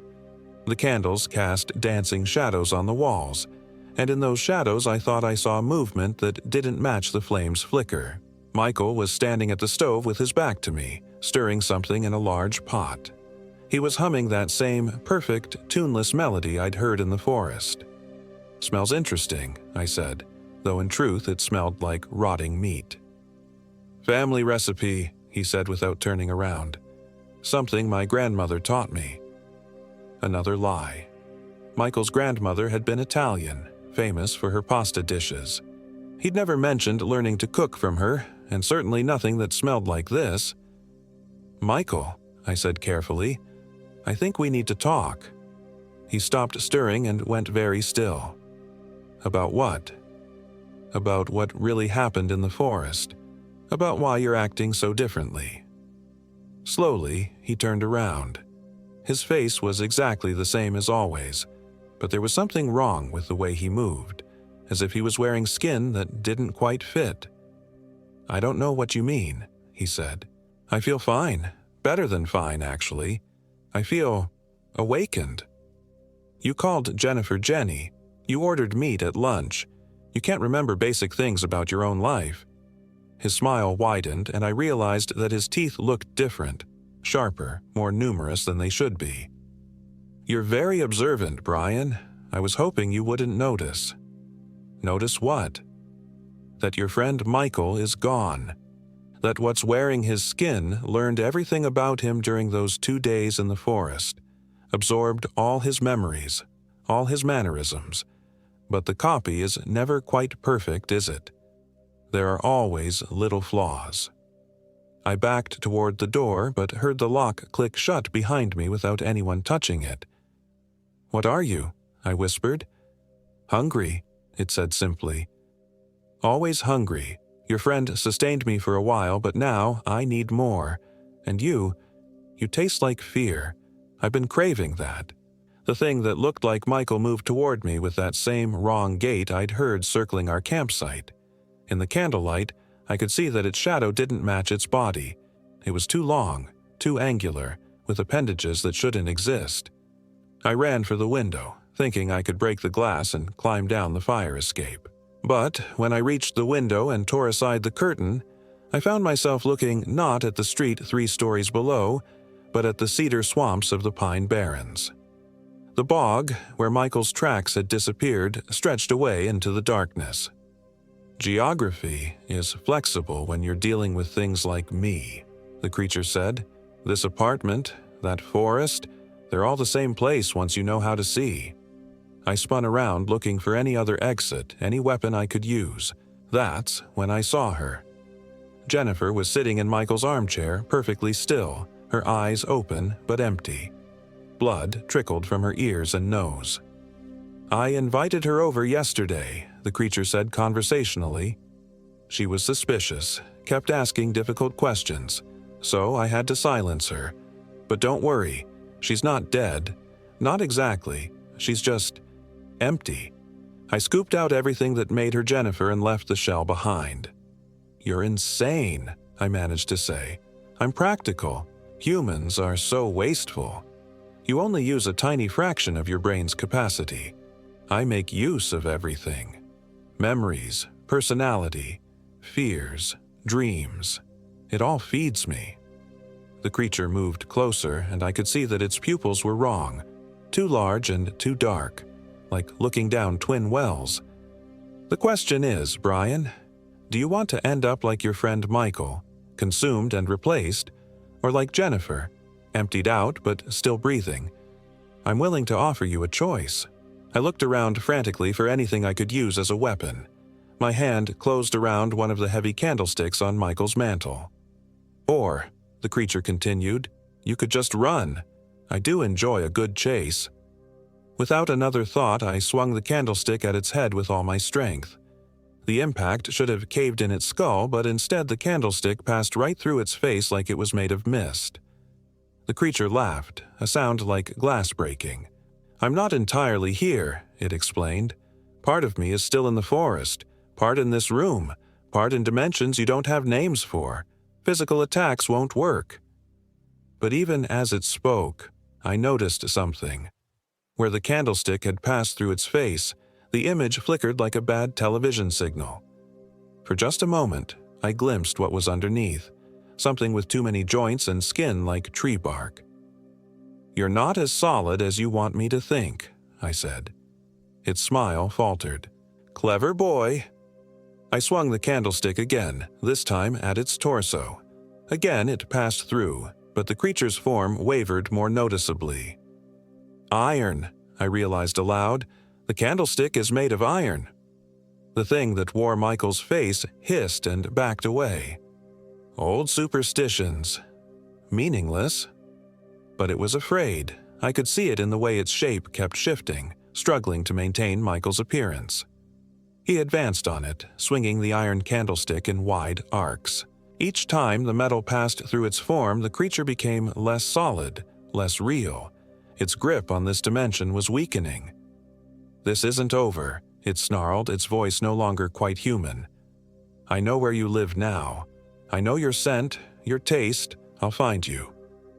"Maybe," I said, taking another swing, "but not in Michael's skin." The creature's form began to collapse, Michael's features melting like wax. For a moment I saw its true shape, something vaguely humanoid but wrong in every detail, with limbs that bent in impossible directions and skin that seemed to be made of shadow and decay.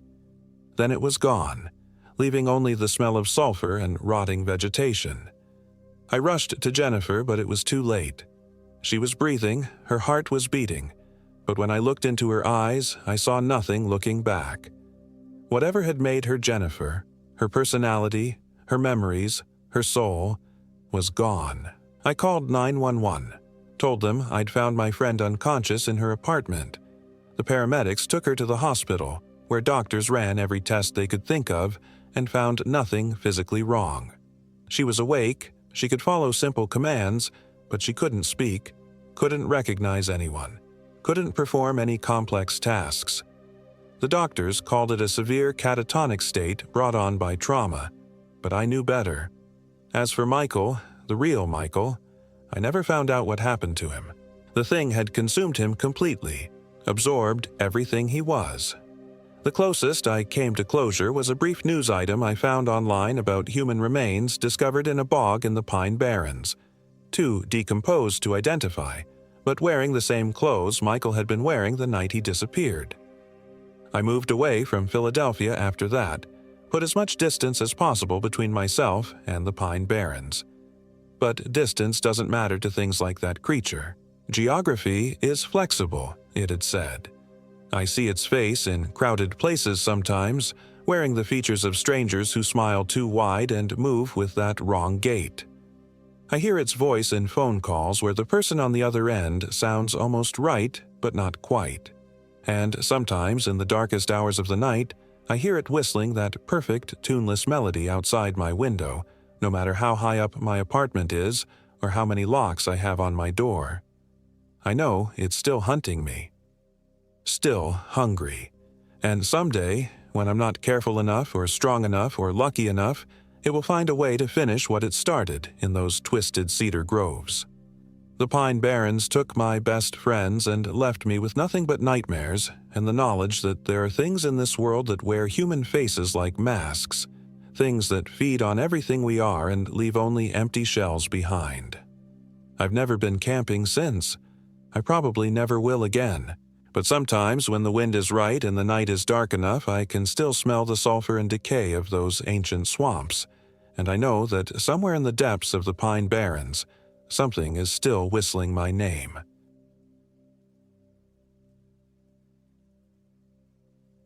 My name is Brian Wright, and I am 28 years old. This happened in the Pine Barrens of South New Jersey, in a section of wilderness so remote that even the park rangers warned us against venturing there alone. It was supposed to be a simple 3-day camping trip. Kevin King, my college roommate, had been going through a rough divorce, and Ashley Robinson, our mutual friend from work, suggested we all needed to disconnect from the digital world for a weekend. No phones, no internet, just us and nature, she'd said with that infectious smile that made saying no impossible. We'd chosen the Brendan T. Byrne State Forest, specifically the northern section that bordered the vast emptiness of the Pine Barrens proper. Kevin had found the location on an old topographical map, Carranza Memorial Road, leading to a trail that supposedly connected to the abandoned town of Hampton Furnace. The area was marked as primitive camping only, which meant no facilities, no cell towers, and no other people for miles. Looking back, I should have paid attention to the way the park ranger's face had changed when Kevin mentioned our destination. The man's weathered features had tightened and he'd glanced quickly at his computer screen before shaking his head. "That area's been problematic lately," he'd said, his voice carrying an odd hesitation. "We've had some incidents. Campers getting turned around, equipment failures, GPS units going haywire. Might want to consider Batstow instead." But Kevin had already paid for the permits, and Ashley was excited about photographing the supposed ghost town ruins. I was the tiebreaker, and honestly, after 6 months of 80-hour work weeks, the idea of complete isolation sounded perfect. "We'll be fine," I told the ranger. "We're experienced hikers." The drive down Route 72 took us deeper into the pinelands than I'd ever been. The towns grew smaller and more scattered until we were passing nothing but endless walls of pitch pine and oak, interrupted occasionally by sandy bogs and streams the color of dark tea. Kevin's GPS lost signal about 10 miles before our turnoff, but we had the old map and Ashley had printed backup directions from some hiking forum. We parked at the trailhead just after noon, the October sun filtering through the canopy in sharp, golden spears. The air smelled of pine needles and something else, something organic and slightly sweet, like fruit just beginning to rot. Ashley wrinkled her nose as we shouldered our packs. "Swamp gas," Kevin explained, adjusting the straps of his expensive new backpack. He'd bought all new gear for this trip, as if the right equipment could somehow fix what was broken inside him. "The Pine Barrens are full of wetlands. It's perfectly natural." The trail started well-maintained but quickly deteriorated into a sandy path marked only by occasional blue blazes painted on tree trunks. The forest around us was unlike anything I'd experienced. Not the familiar deciduous woods of northern New Jersey, but something older and wilder. The pitch pines grew in twisted, arthritic shapes, their trunks scarred black from old fires. Between them, scrub oak formed dense thickets that seemed to muffle sound. "It's so quiet," Ashley observed after we'd been hiking for about an hour. She was right. No bird songs, no rustling of small animals in the underbrush, no distant hum of traffic.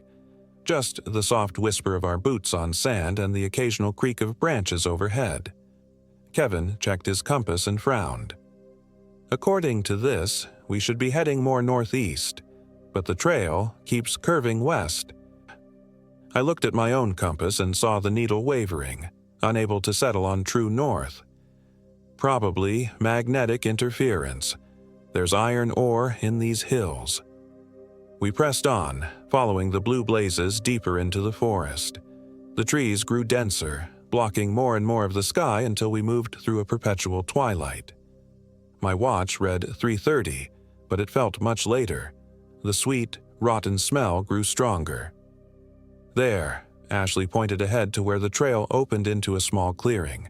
"That looks like a good spot for camp." The clearing was roughly circular, bordered by a ring of dead trees that stood like sentinels against the living forest beyond. In the center, someone had built a fire ring from blackened stones. Scattered around it were the remains of previous campers.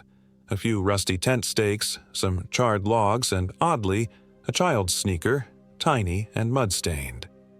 "People have definitely camped here before," Kevin said, dropping his pack with obvious relief.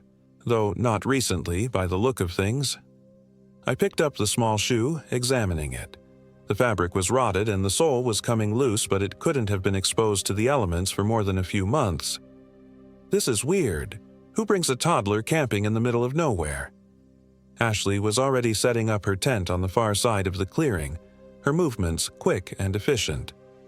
Maybe it fell out of someone's pack. People reuse their camping gear for family trips too. Something about the shoe bothered me, but I couldn't articulate what. I dropped it at the edge of the clearing and started unpacking my own gear. By the time we had camp set up, The light filtering through the canopy had taken on the orange cast of late afternoon, though my watch insisted it was only 4:15. Kevin had difficulty getting his new camp stove to work, the flame sputtering and dying despite a full fuel canister. We ended up building a fire in the stone ring instead, using deadfall from the circle of lifeless trees. The wood burned with an odd greenish tinge to the flames, and the smoke had that same sickly sweet smell we'd been noticing all day. "Probably cedar," Ashley said when I mentioned it. "Cedar burns weird colors sometimes." But as darkness fell and the fire became our only source of light, I began to notice other things. The flames would suddenly flicker and dance as if blown by wind, even when the air was perfectly still.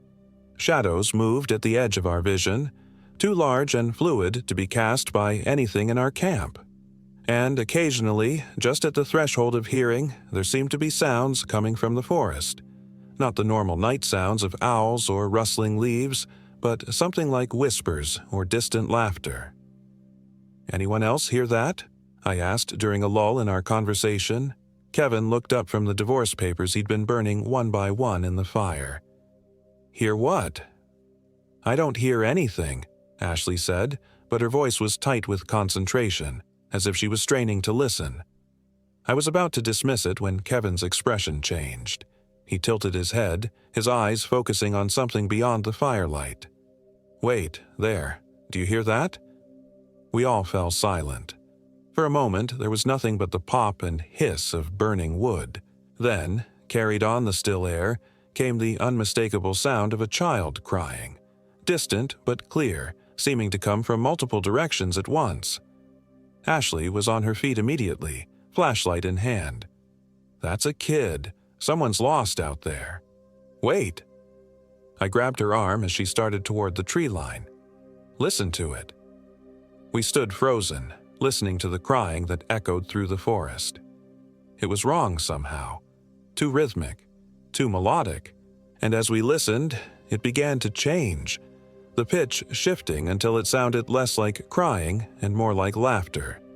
High, trilling laughter that seemed to circle our camp like a predator. "Jesus," Kevin whispered, "what the hell is that?" The laughter stopped abruptly, leaving a silence so complete it felt oppressive. Ashley's flashlight beam wavered as she swept it across the tree line, revealing nothing but trunks and shadows. "We should go look," she said, but there was uncertainty in her voice now. "Look for what?" I asked. "A kid who sounds like he's running circles around us in the dark? And did you notice? No footsteps. Nothing but that sound." "It's probably just an animal," Kevin said, but he was standing too, moving closer to the fire. "Foxes can sound really weird, or maybe a bird." We spent the next hour feeding the fire and listening to the forest, but the sounds didn't return. Eventually, exhaustion won out over anxiety, and we retreated to our tents. I lay in my sleeping bag listening to Ashley and Kevin's whispered conversation in the tent next to mine, their voices gradually fading as they fell asleep. I was drifting off myself when my phone, which had been dead since we'd lost signal, suddenly blazed to life. The screen was blindingly bright in the darkness of my tent, showing 11:47 p.m. and a full battery charge. But that wasn't what made my heart race. It was the stream of text messages filling the screen, all from numbers I didn't recognize. "Why did you come here?" "You shouldn't have come here." "It's too late now." "We've been waiting." "Brian, can you hear us?" I fumbled for the phone's power button, but the screen went dark on its own. When I tried to turn it back on, it remained lifeless, as dead as it had been for hours. I was still staring at the black screen when I heard the zipper on Kevin's tent. Soft footsteps moved around our camp, and I heard the rustle of someone moving through our supplies. I assumed Kevin was getting up to relieve himself. The poor guy had been nervous about bears, despite my assurances that black bears in New Jersey were more afraid of us than we were of them. But the footsteps didn't head away from camp. They circled it, moving in a slow, deliberate pattern around our tents. Step, pause, step, pause, as if whoever was walking was carefully examining each of our shelters. "Kevin?" I whispered. "You okay out there?" No response. The footsteps stopped. I lay in the darkness, straining to hear any other sounds. After what felt like an hour but was probably only minutes, I heard Kevin's tent zipper again, followed by a soft thud as he settled back into his sleeping bag. Morning came gray and overcast, with a thick mist rising from the forest floor. I emerged from my tent feeling unrested and anxious, the events of the night seeming surreal in the wan daylight. Ashley was already up, crouched next to the remains of our fire with a concerned expression. "Did either of you get up last night?" she asked as Kevin crawled out of his tent, looking as tired as I felt. "No," Kevin said. "Why?" Ashley pointed to the ground around our camp. In the soft sand, clearly visible in the morning light, was a circle of footprints. Human footprints, but wrong somehow. Too long and narrow, with distinct impressions of toes as if made by bare feet. They formed a perfect circle around our 3 tents, each print exactly the same distance from our shelters. "That's not possible," I said, kneeling to examine one of the prints. It was definitely human-shaped, but the proportions were off. The big toe was separated from the others by a gap too wide to be natural, and there were only 4 other toe impressions instead of 4. Kevin was walking the perimeter, counting. 37 prints. Exactly. Who the hell walks in a perfect circle 37 times around someone's camp? "And look at this," Ashley said, pointing to our supply bags. They were exactly where we'd left them, but each one had been opened and carefully resealed. Our food was untouched, but it had clearly been examined. "Everything's here, but someone went through it all." I checked my camera bag and found all my equipment present but rearranged in an order I hadn't left it in. My spare batteries, which had been fully charged, were now completely dead. "We should leave," Ashley said quietly. "This is too weird." But when we tried to pack up our camp, we discovered our first real problem. Kevin's expensive new backpack was gone. Not stolen, gone. We searched the entire clearing, expanding our search into the surrounding forest, but found no trace of it. It was as if the pack had simply ceased to exist. "This is impossible," Kevin kept repeating as we stood in the center of the clearing. "I put it right here next to my tent. You both saw me put it here." I had seen him place it there. We all had. But now there was no sign it had ever existed. No indentation in the sand where it should have been. No disturbance of the pine needles around his tent. Even more disturbing, when I looked at our photos from the previous day, Kevin's backpack wasn't visible in any of them, even though I clearly remembered him wearing it during our hike. "We'll share our supplies," I said, trying to keep the growing panic out of my voice. "We can make do with what Ashley and I have." Kevin nodded absently, but he kept returning to the spot where his pack should have been, kneeling and running his hands through the sand as if he could somehow feel an invisible bag. We broke camp quickly, eager to put distance between ourselves and the clearing. According to our map, Hampton Furnace should be only another 2 miles northeast, and from there we could follow the old railroad grade back to civilization. But as we hiked, I began to notice more problems. My compass was spinning freely now, unable to find magnetic north. Ashley's watch had stopped sometime during the night, frozen at 3:33 a.m., and the trail itself seemed to be changing.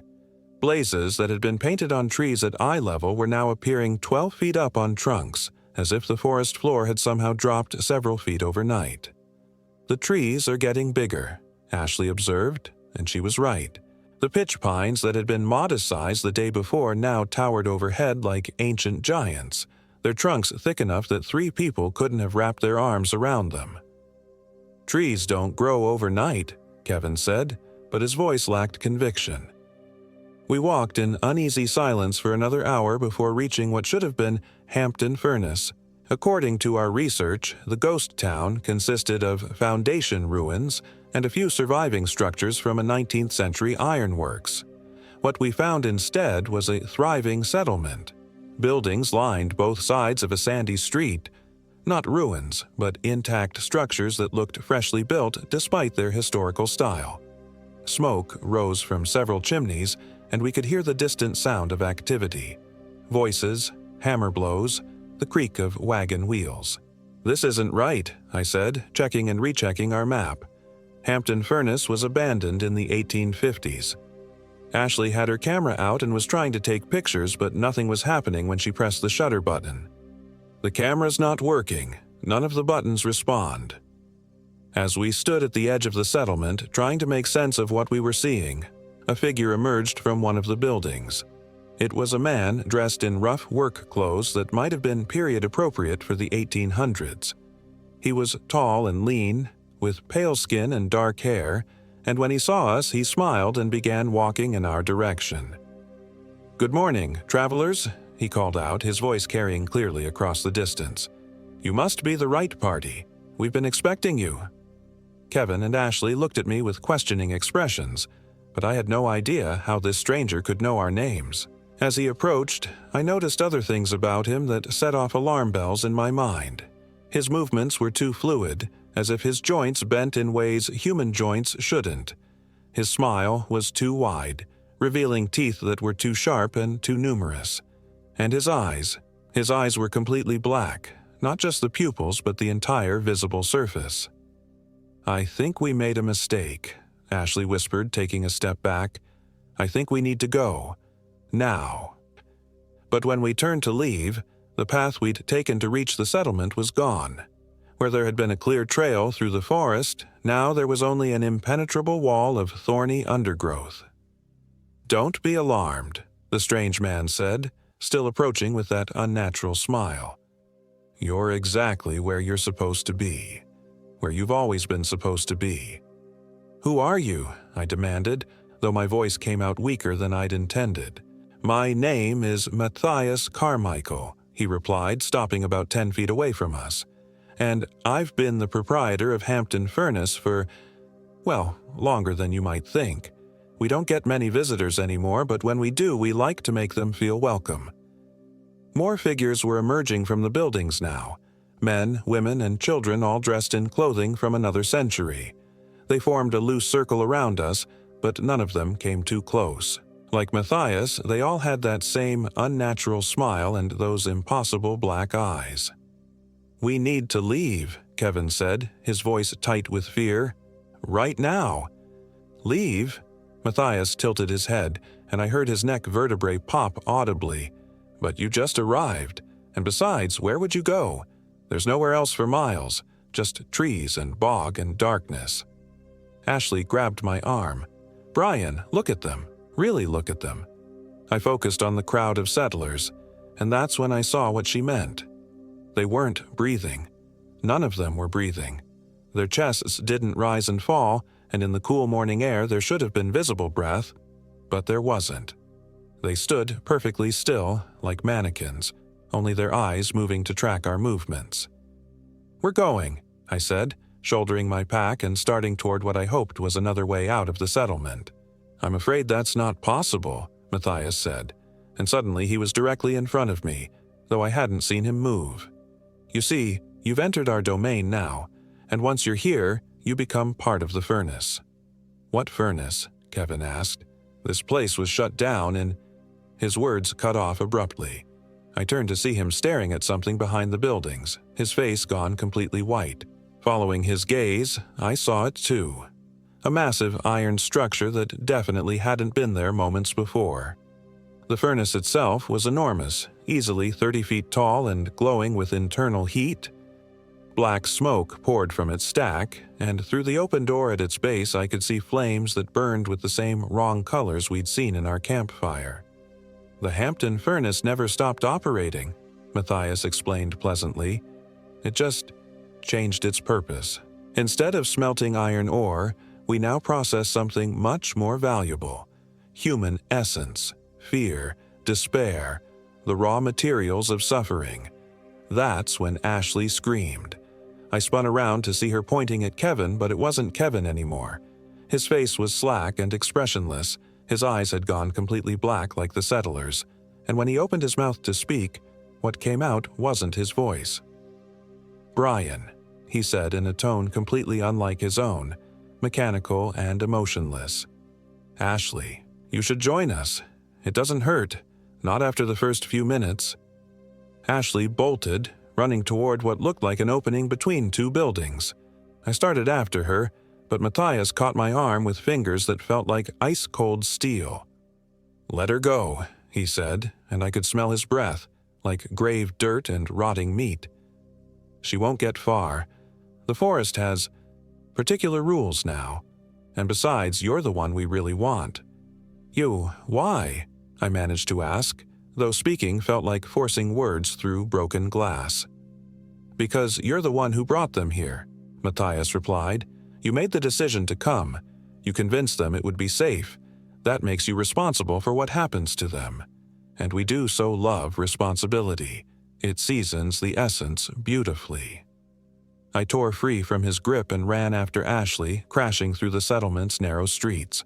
The settlers watched me pass with their dead eyes but made no move to stop me. Behind me, I could hear Kevin following, but his footsteps had changed. They were too heavy, too regular, like a machine rather than a person. I found Ashley at the far edge of the settlement, standing frozen at the base of a massive tree. As I got closer, I realized why she'd stopped. The tree was enormous, at least 8 feet in diameter, and its bark was carved with symbols that hurt to look at directly. But worse than the symbols were the faces. Dozens of human faces pressed against the bark from the inside, their mouths open in silent screams, their eyes wide with terror. Some looked fresh, their features still clearly defined. Others had been worn smooth by time, becoming barely recognizable as human. And at the base of the tree, scattered around its roots, were personal belongings: backpacks, hiking boots, car keys, cell phones, camping equipment. "They're all here," Ashley whispered. "Everyone who ever got lost in these woods. They're all still here." I recognized some of the items: a water bottle with a distinctive logo, a jacket I'd seen in a missing person report on the news months ago. How many hikers and campers had vanished in the Pine Barrens over the years?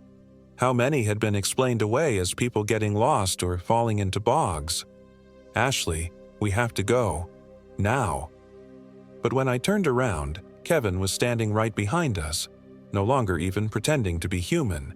His skin had taken on a grayish pallor, and when he smiled, his teeth had grown into sharp points.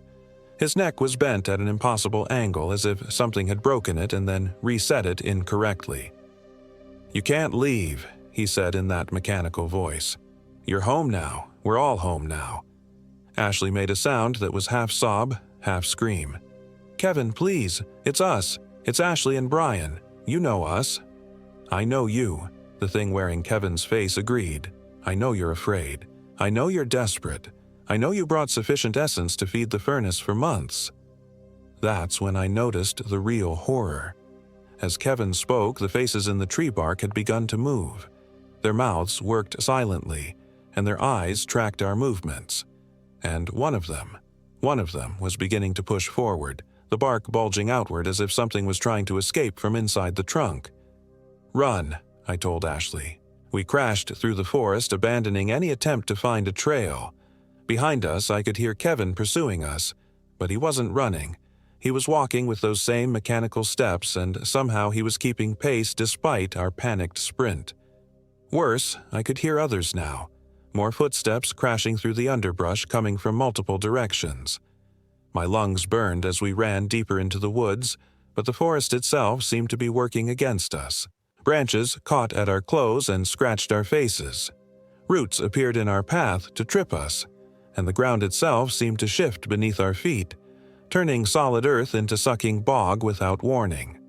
Ashley fell first, her foot disappearing into what looked like solid ground but turned out to be a hidden sinkhole. I grabbed her hand and pulled, but the bog had hold of her leg and wasn't letting go. "It's got me," she gasped, panic making her voice high and thin. "Brian, it's got me and I can't get free." I could hear Kevin getting closer, those steady mechanical footsteps never varying in pace. Ashley's leg had sunk in up to the knee now, and the bog was making obscene sucking sounds as it pulled her deeper. "Leave me," she said, and I could see she meant it. "Just leave me and run." Instead, I grabbed a fallen branch and wedged it under her arms, using it as leverage to pull while she pushed against the sides of the sinkhole. For a terrifying moment, I thought the bog would win, that it would drag her down into its depths. Then, with a sound like a giant mouth releasing suction, it let her go. We stumbled away from the bog, Ashley's leg coated with black mud that stank of decay and chemicals. But we'd lost precious time, and I could see shapes moving between the trees now. Not just Kevin, but others. The settlers from Hampton Furnace, all of them moving with that same unnatural mechanical gait.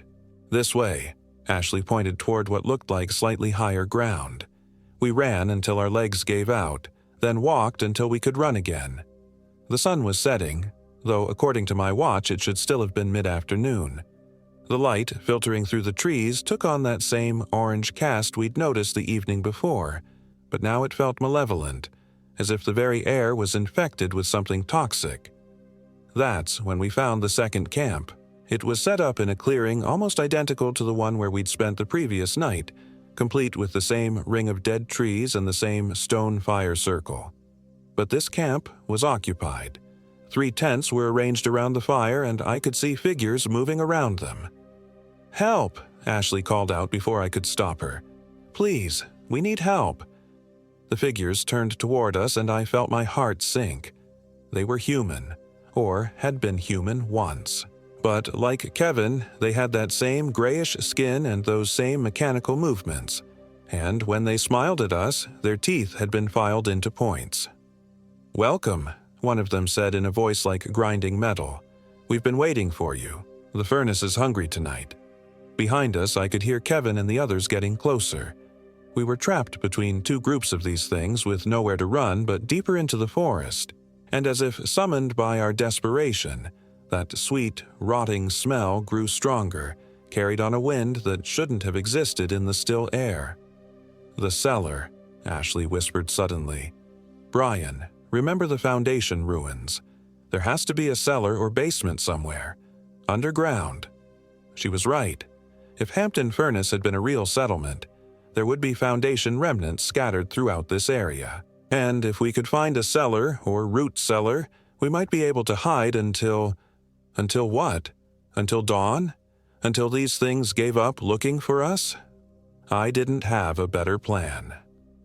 We ran into the darkening forest, listening for the sound of our pursuers while searching desperately for any sign of ruins. The things behind us weren't trying to be quiet anymore. I could hear them calling to each other in voices that sounded like wind through broken glass.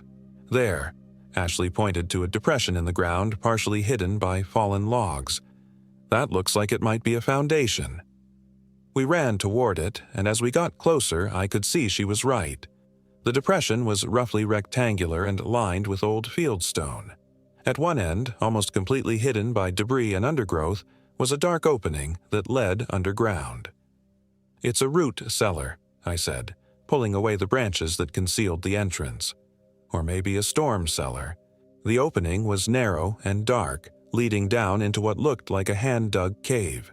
Cold air flowed up from below, carrying the smell of earth and something else, something organic and unpleasant. "I don't like this," Ashley said, but the sound of approaching footsteps made the decision for us. We squeezed through the opening and found ourselves in a small underground chamber, maybe 8 feet square and barely tall enough to stand upright. The walls were fieldstone like the foundation above, but the floor was packed earth that felt soft and yielding under our feet. I used my phone's flashlight, which was somehow working again despite having been dead all day, to examine our refuge.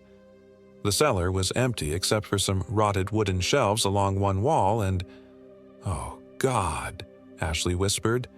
The floor wasn't just packed earth. It was packed earth mixed with bone fragments. Human bone fragments. Ribs and vertebrae and pieces of skull were visible in the dirt beneath our feet, as if the cellar had been used as a mass grave. But worse than the bones were the walls. Carved into the fieldstone, repeated hundreds of times in different handwriting, was the same message. "They're not real. They're not real. They're not real." "Brian," Ashley's voice was barely a whisper. "What if none of this is real? What if we've been…" Above us, footsteps circled the cellar entrance. I could hear voices, but they were speaking in a language I didn't recognize. Harsh, guttural sounds that seemed to bypass my ears and resonate directly in my bones. My phone's flashlight flickered and died, plunging us into absolute darkness. In the black silence of the cellar, I became aware of another sound, breathing that wasn't ours. Slow, deliberate breathing coming from the walls themselves, as if the stones were alive. "Ashley?" I whispered. No response. "Ashley?" I reached out in the darkness, feeling for her, but my hands found nothing but cold stone and empty air. I was alone in the cellar, surrounded by the sound of that impossible breathing, and the knowledge that something was very, very wrong with reality itself. That's when the whispering started. At first, it was just my name, repeated over and over in voices I almost recognized. Then it became other things. Fragments of conversations, memories that weren't quite mine, promises of things I couldn't quite understand. "Brian Wright," the voices said. "Brian Wright, you've been here before. Brian Wright, you've always been here. Brian Wright, you brought them here. Brian Wright, you killed them." I tried to cover my ears, but the voices were inside my head now, not coming from outside, and with them came images. Flashes of memory that couldn't be memories but felt more real than reality. I saw myself pushing Kevin into the bog, watched as he sank beneath the surface while I held his head down.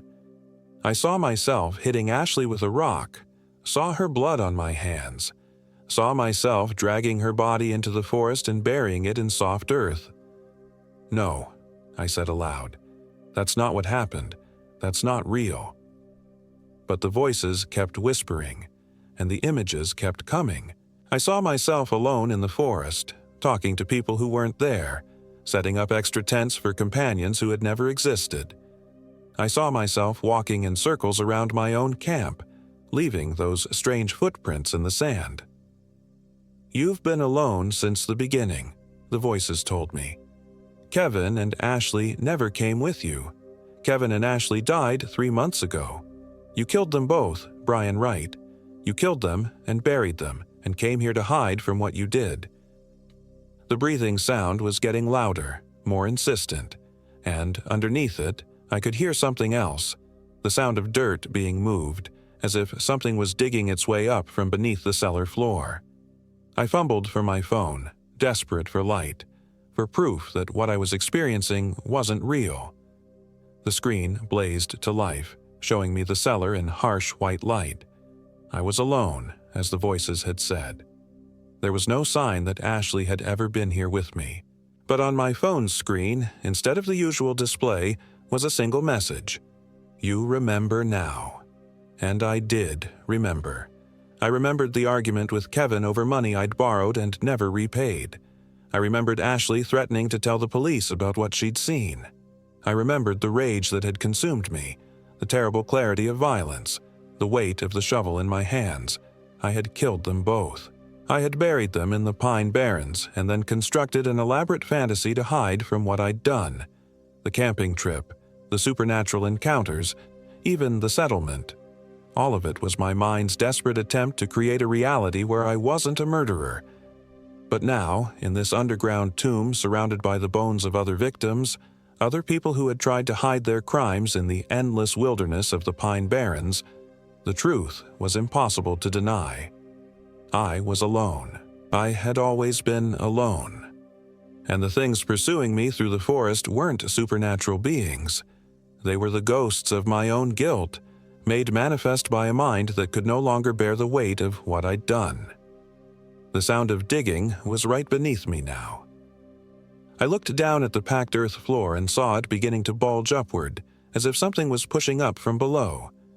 Bone fragments worked their way to the surface, a finger bone here, a piece of skull there, and then, bursting through the earth like obscene flowers, came hands, human hands, reaching up from improvised graves, grasping at my ankles with fingers that were cold and stiff with death. I ran for the cellar entrance, but it was no longer there.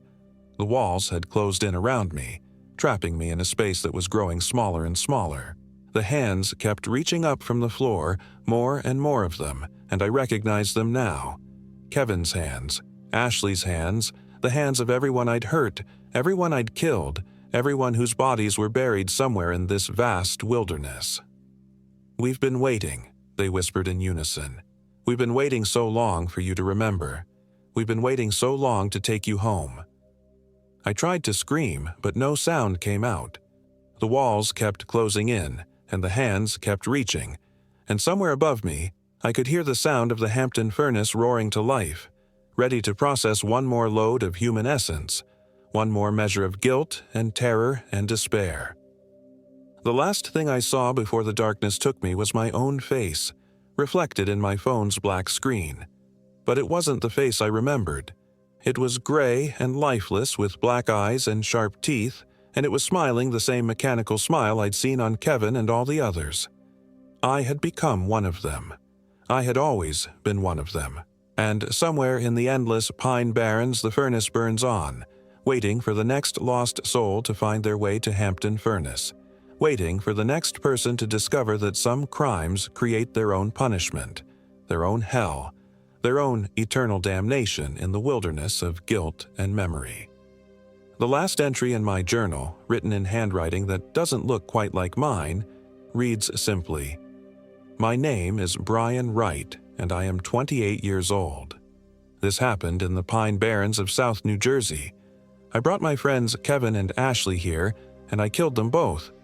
Now I wait for the next group of campers to find this place, to find me, so I can bring them home to the furnace where they belong, where we all belong. The invitation is always open, the trail is clearly marked, and we're always so hungry for new guests. Come to Hampton Furnace, we've been expecting you."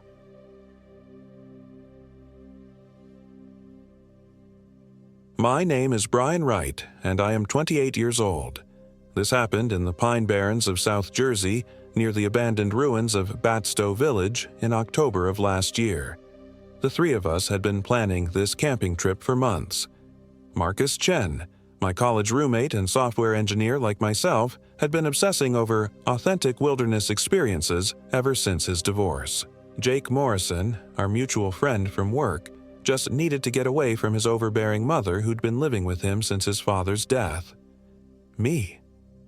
I was running from the memory of Sarah's voice telling me she'd found someone else, someone who understood her needs better. We'd chosen the Pine Barrens specifically because Marcus had read about the folklore, the Jersey Devil, the ghost towns, the mysterious disappearances. "It'll be like a real-life horror movie," he'd said, grinning that boyish grin that made him popular with our female co-workers, but without the actual danger. The irony wasn't lost on me later. We parked at the Batstow Village Visitor Center on a Thursday afternoon in mid-October. The autumn air carried that crisp bite that promised winter wasn't far behind. Dead leaves crunched under our hiking boots as we shouldered our packs and headed into the wilderness along the Petona Trail. Our destination was a backcountry camping spot Marcus had found on some obscure hiking forum, about 8 miles deep into the forest near a place locals called Phantom Lake. The first sign something was wrong came 3 hours in. Marcus was leading, GPS unit in hand, when he suddenly stopped. "That's weird," he muttered, tapping the screen. "It says we've been walking in circles." I checked my phone. No signal, which was expected this deep in the Barrens. But my compass app was spinning wildly, unable to find magnetic north. Jake pulled out his analog compass. The Boy Scout in him never quite died, and frowned. "This thing's going crazy, too." "Equipment malfunction," Marcus said, but there was uncertainty in his voice. "Solar flares or something. We'll navigate by landmarks." But that's when we realized we couldn't identify any landmarks. The scrub pines and oak trees all looked identical, stretching endlessly in every direction. Even the trail markers seemed wrong somehow, faded, placed in spots that didn't match our map. We pressed on, following what we hoped was the trail, until darkness began to seep between the trees like black water. The temperature dropped 20 degrees in what felt like minutes. Our breath began to fog. "There," Jake pointed to a small clearing ahead. "Good enough spot to camp." We set up our tents in a triangle around what would be our fire pit. The silence was oppressive. No birds, no insects, not even wind through the branches. Just the sound of our own breathing and the rustle of our gear. Marcus struggled with the fire for 20 minutes. The kindling would catch, flare bright, then die immediately as if something was suffocating the flames. When he finally got a sustainable blaze going, the fire burned an unsettling blue-green color that cast weird shadows on our faces. "Copper in the wood," I said, though I didn't believe it. We ate our freeze-dried meals in relative silence, each lost in our own thoughts. The darkness beyond our circle of strange firelight seemed to press closer, more solid than any darkness I'd experienced. When I aimed my flashlight into the trees, the beam seemed to stop after only a few feet, swallowed by the void. "Anyone else notice how quiet it is?" Jake asked, voicing what we were all thinking. That's when we heard it. A low, whistling sound, almost like a tea kettle coming from somewhere in the darkness. It lasted maybe 10 seconds, then stopped. We sat frozen, listening. "Probably just wind," Marcus said, but he moved closer to the fire. The whistling came again, from a different direction this time. Closer. "That's not wind," Jake whispered. I grabbed my phone to check the time. The screen was completely black, dead despite showing 60% battery when we'd made camp. Marcus and Jake checked theirs with the same result. "Okay, that's actually impossible," Marcus said. 3 phones don't just die simultaneously." The fire popped and hissed, sending sparks spiraling into the darkness. In the brief flare of light, I could have sworn I saw something tall and thin standing just beyond the trees, watching us. When I looked again, nothing. "I need to take a piss," Jake announced, standing and grabbing his flashlight. The beam flickered weakly, barely illuminating his feet. "Don't go far," I called after him. "I'm not stupid," he replied, his voice already muffled by the darkness, "just behind those trees." We heard his footsteps crunching through the underbrush, then silence. Marcus and I sat by the dying fire, neither wanting to acknowledge the growing dread settling in our stomachs like lead. 10 minutes passed. Then 20. "Jake," Marcus called out. No response. "Jake!" I shouted, my voice swallowed by the oppressive quiet. We grabbed our flashlights and headed in the direction he'd gone. The beams were pathetically weak, casting maybe 3 feet of visibility. We called his name until our throats were raw, searching through the scrub brush and low-hanging branches. We found his flashlight first, lying in a small clearing about 50 yards from camp.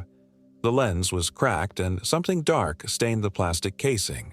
When I picked it up, my fingers came away sticky. "Jesus," Marcus whispered. "Is that blood?" That's when we heard Jake's voice calling from back at the campsite. "Hey guys, where'd you go?" We looked at each other in the darkness, our own flashlight beams creating a small bubble of reality in the endless black. Jake's voice sounded normal, casual, like he was wondering where we'd put the marshmallows. "We were looking for you," Marcus called back as we made our way toward the sound. "Looking for me? I just went to grab some wood for the fire." We emerged from the tree line to find Jake standing by our dying campfire, arms full of dry branches. He was smiling that easy grin we knew so well, but something was off. His clothes were pristine, no dirt, no leaves, no sign he'd been tromping through the woods. And his eyes reflected the firelight like an animal's. "Where's your flashlight?" I asked.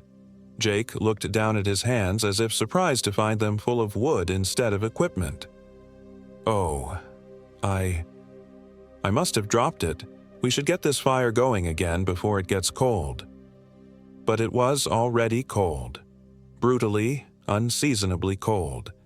Our breath formed thick clouds, and frost was beginning to form on our tent flies. In October, in South Jersey. Marcus helped Jake feed the fire while I watched from a few feet away. Something was wrong with Jake's movements. Too fluid, too graceful. Jake Morrison was many things, but graceful wasn't one of them. The man could trip over his own shadow on a good day, and he kept smiling. that constant, pleasant smile that never quite reached his eyes. "Tell me about your mother," I said suddenly. Jake looked up from the fire, that smile never wavering. "What about her?" "You know, how she's been driving you crazy, living in your house." "Oh, right, Mom. Yeah, she's fine. Great, actually. Really great." Marcus shot me a look. We both knew Jake had been complaining about his mother's intrusive habits for months. How she rearranged his kitchen, criticized his eating habits, left passive-aggressive notes about his laundry. The Jake we knew would have launched into a 20-minute rant at the mere mention of her name. This Jake just kept smiling and feeding wood to the fire. "I'm tired," Jake announced. "Think I'll turn in." "It's barely 9 o'clock, Marcus said. "Long day, big day tomorrow." Jake stood and stretched, his movement still unnaturally smooth. "We should all get some rest." He walked to his tent, a blue North Face two-person that he'd bought specifically for this trip, and paused at the entrance. For just a moment, his smile faltered, and something else flickered across his features. Something hungry and calculating. Then the smile was back. "Good night, guys." He disappeared into his tent, and we heard the zipper close. Marcus and I sat by the fire, neither wanting to voice what we were both thinking. "That's not Jake," I whispered finally. "Don't be ridiculous," Marcus hissed back, but his voice was shaking. "People act weird when they're stressed. Maybe he hit his head or something. When's the last time you saw Jake move without tripping over something?" Marcus opened his mouth to argue, then closed it. We both knew I was right. From Jake's tent came a sound that made my blood freeze, a low, wet chewing noise like someone gnawing on gristle. It lasted maybe 30 seconds, then stopped. "Did you hear that?" I whispered. Marcus nodded, his face pale in the firelight. "What the hell is he doing in there?" The chewing sound started again, accompanied by soft, satisfied grunts. Then we heard what sounded like Jake talking to himself, but the words were in a language I'd never heard. Guttural, clicking sounds that seemed to bypass the ears and lodge directly in the primitive parts of our brains. "We need to leave," I said, "right now. We can't just leave him." "That's not him, Marcus. I don't know what the hell that thing is, but it's not Jake." As if summoned by our whispers, the sounds from the tent stopped. We heard the zipper open slowly, deliberately. Jake's head emerged. That same pleasant smile plastered across his features. "You guys okay out there? You sound upset." "We're fine," Marcus managed. "Just talking." "About what?" The question hung in the air like smoke. In the firelight, I could see that Jake's teeth looked different, sharper, more pointed, and his eyes... God, his eyes were completely black now, no whites visible at all. "Nothing important," I said. "Go back to sleep." Jake's smile widened, showing far too many teeth. "I'm not really tired anymore. Mind if I join you?" Without waiting for an answer, he crawled out of his tent. His movements were completely wrong now, too fluid, like he had extra joints in places humans shouldn't. When he stood, he seemed taller somehow, his proportions subtly off. He walked toward us with that same unnatural grace, and I noticed his feet weren't quite touching the ground. He was hovering maybe an inch above the earth, moving like he was gliding on ice. "Beautiful night," he said, settling down beside the fire. "So peaceful out here, so quiet, no one around for miles and miles." The threat in his words was unmistakable. Marcus was frozen, staring at the thing wearing Jake's face. I could see him trying to rationalize what he was seeing, his logical mind refusing to accept the impossible. "What did you do with Jake?" I asked. The Jake thing tilted its head, considering the question. "Jake? I am Jake. Jake Morrison, 26 years old, works in IT support, lives with his mother in Cherry Hill. His father died of a heart attack when he was 19. He's afraid of commitment and secretly thinks his mother blames him for his father's death." The words were delivered in Jake's voice with Jake's inflections, but they sounded hollow, rehearsed, like someone reading from a script. "Where did you learn that?" Marcus whispered. "From Jake, of course. He told me everything before." The thing paused, that smile growing impossibly wide. "Before he invited me in." The fire suddenly flared higher, casting dancing shadows on the trees around us. In those shadows I could see shapes moving, tall, thin figures just beyond the light, circling our camp like predators. "What are you?" I asked. The Jake thing's head swiveled toward me with a wet, grinding sound, like bones rubbing together. "I have so many names. Skinwalker, Wendigo, Shapeshifter, but I prefer to think of myself as an improver of the human form." It gestured to itself with hands that now had too many fingers, each ending in a black claw. Jake was so limited, so constrained by his little human fears and desires, but now he's part of something greater, something eternal. "Where is he?" I demanded. "The real Jake." "He's right here," the thing said, tapping its chest. "Every memory, every experience, every secret shame. I absorbed it all. In a way, I am more Jake than Jake ever was." Marcus finally found his voice. "This is impossible. This is all impossible." The Jake thing turned its attention to him, those black eyes reflecting the firelight like oil. "Is it? You've heard the stories about these woods, haven't you, Marcus? The Jersey Devil, the ghost lights, the people who vanish without a trace." It leaned forward, and I could smell something rotten on its breath, like meat left in the sun too long. "The Pine Barrens are old," it continued. "Older than your European settlements, older than the Lenape who once called this place home. There are things here that predate your understanding of reality, things that hunger." As if summoned by its words, the shapes in the shadows moved closer. I could make out more details now, elongated limbs, eyeshine, faces that were almost human but wrong in fundamental ways. "They're waiting," the Jake thing said, "waiting for me to finish with you two. Then we'll have such a feast." The thing that wore Jake's face stood up, its form beginning to shift and change. Its limbs stretched, its spine curved at impossible angles, and its skin took on a gray, mottled appearance. The face was the last thing to change, Jake's familiar features melting and reforming into something predatory and alien. Marcus screamed. I grabbed a burning branch from the fire and swung it at the creature. It connected with its torso, sending sparks flying, and the thing shrieked, a sound like breaking glass mixed with a wildcat's scream. It stumbled backward, its form flickering between Jake's appearance and something else, something that hurt to look at directly. "Run!" I shouted, grabbing Marcus by the arm. We bolted into the darkness, abandoning our gear, our tents, everything. Behind us, the creature's howls echoed through the trees, answered by similar sounds from all around us. The shadows we'd seen were moving now, crashing through the underbrush in pursuit. My flashlight beam bounced wildly as we ran, illuminating brief snapshots of horror. A face with too many eyes peering from behind a tree, elongated fingers reaching from the darkness, things that might once have been human but had been twisted into new and terrible forms. We had no idea where we were going. The darkness was absolute beyond our small circles of light, and every direction looked the same. Branches whipped at our faces, roots caught our feet, and behind us the sounds of pursuit grew closer.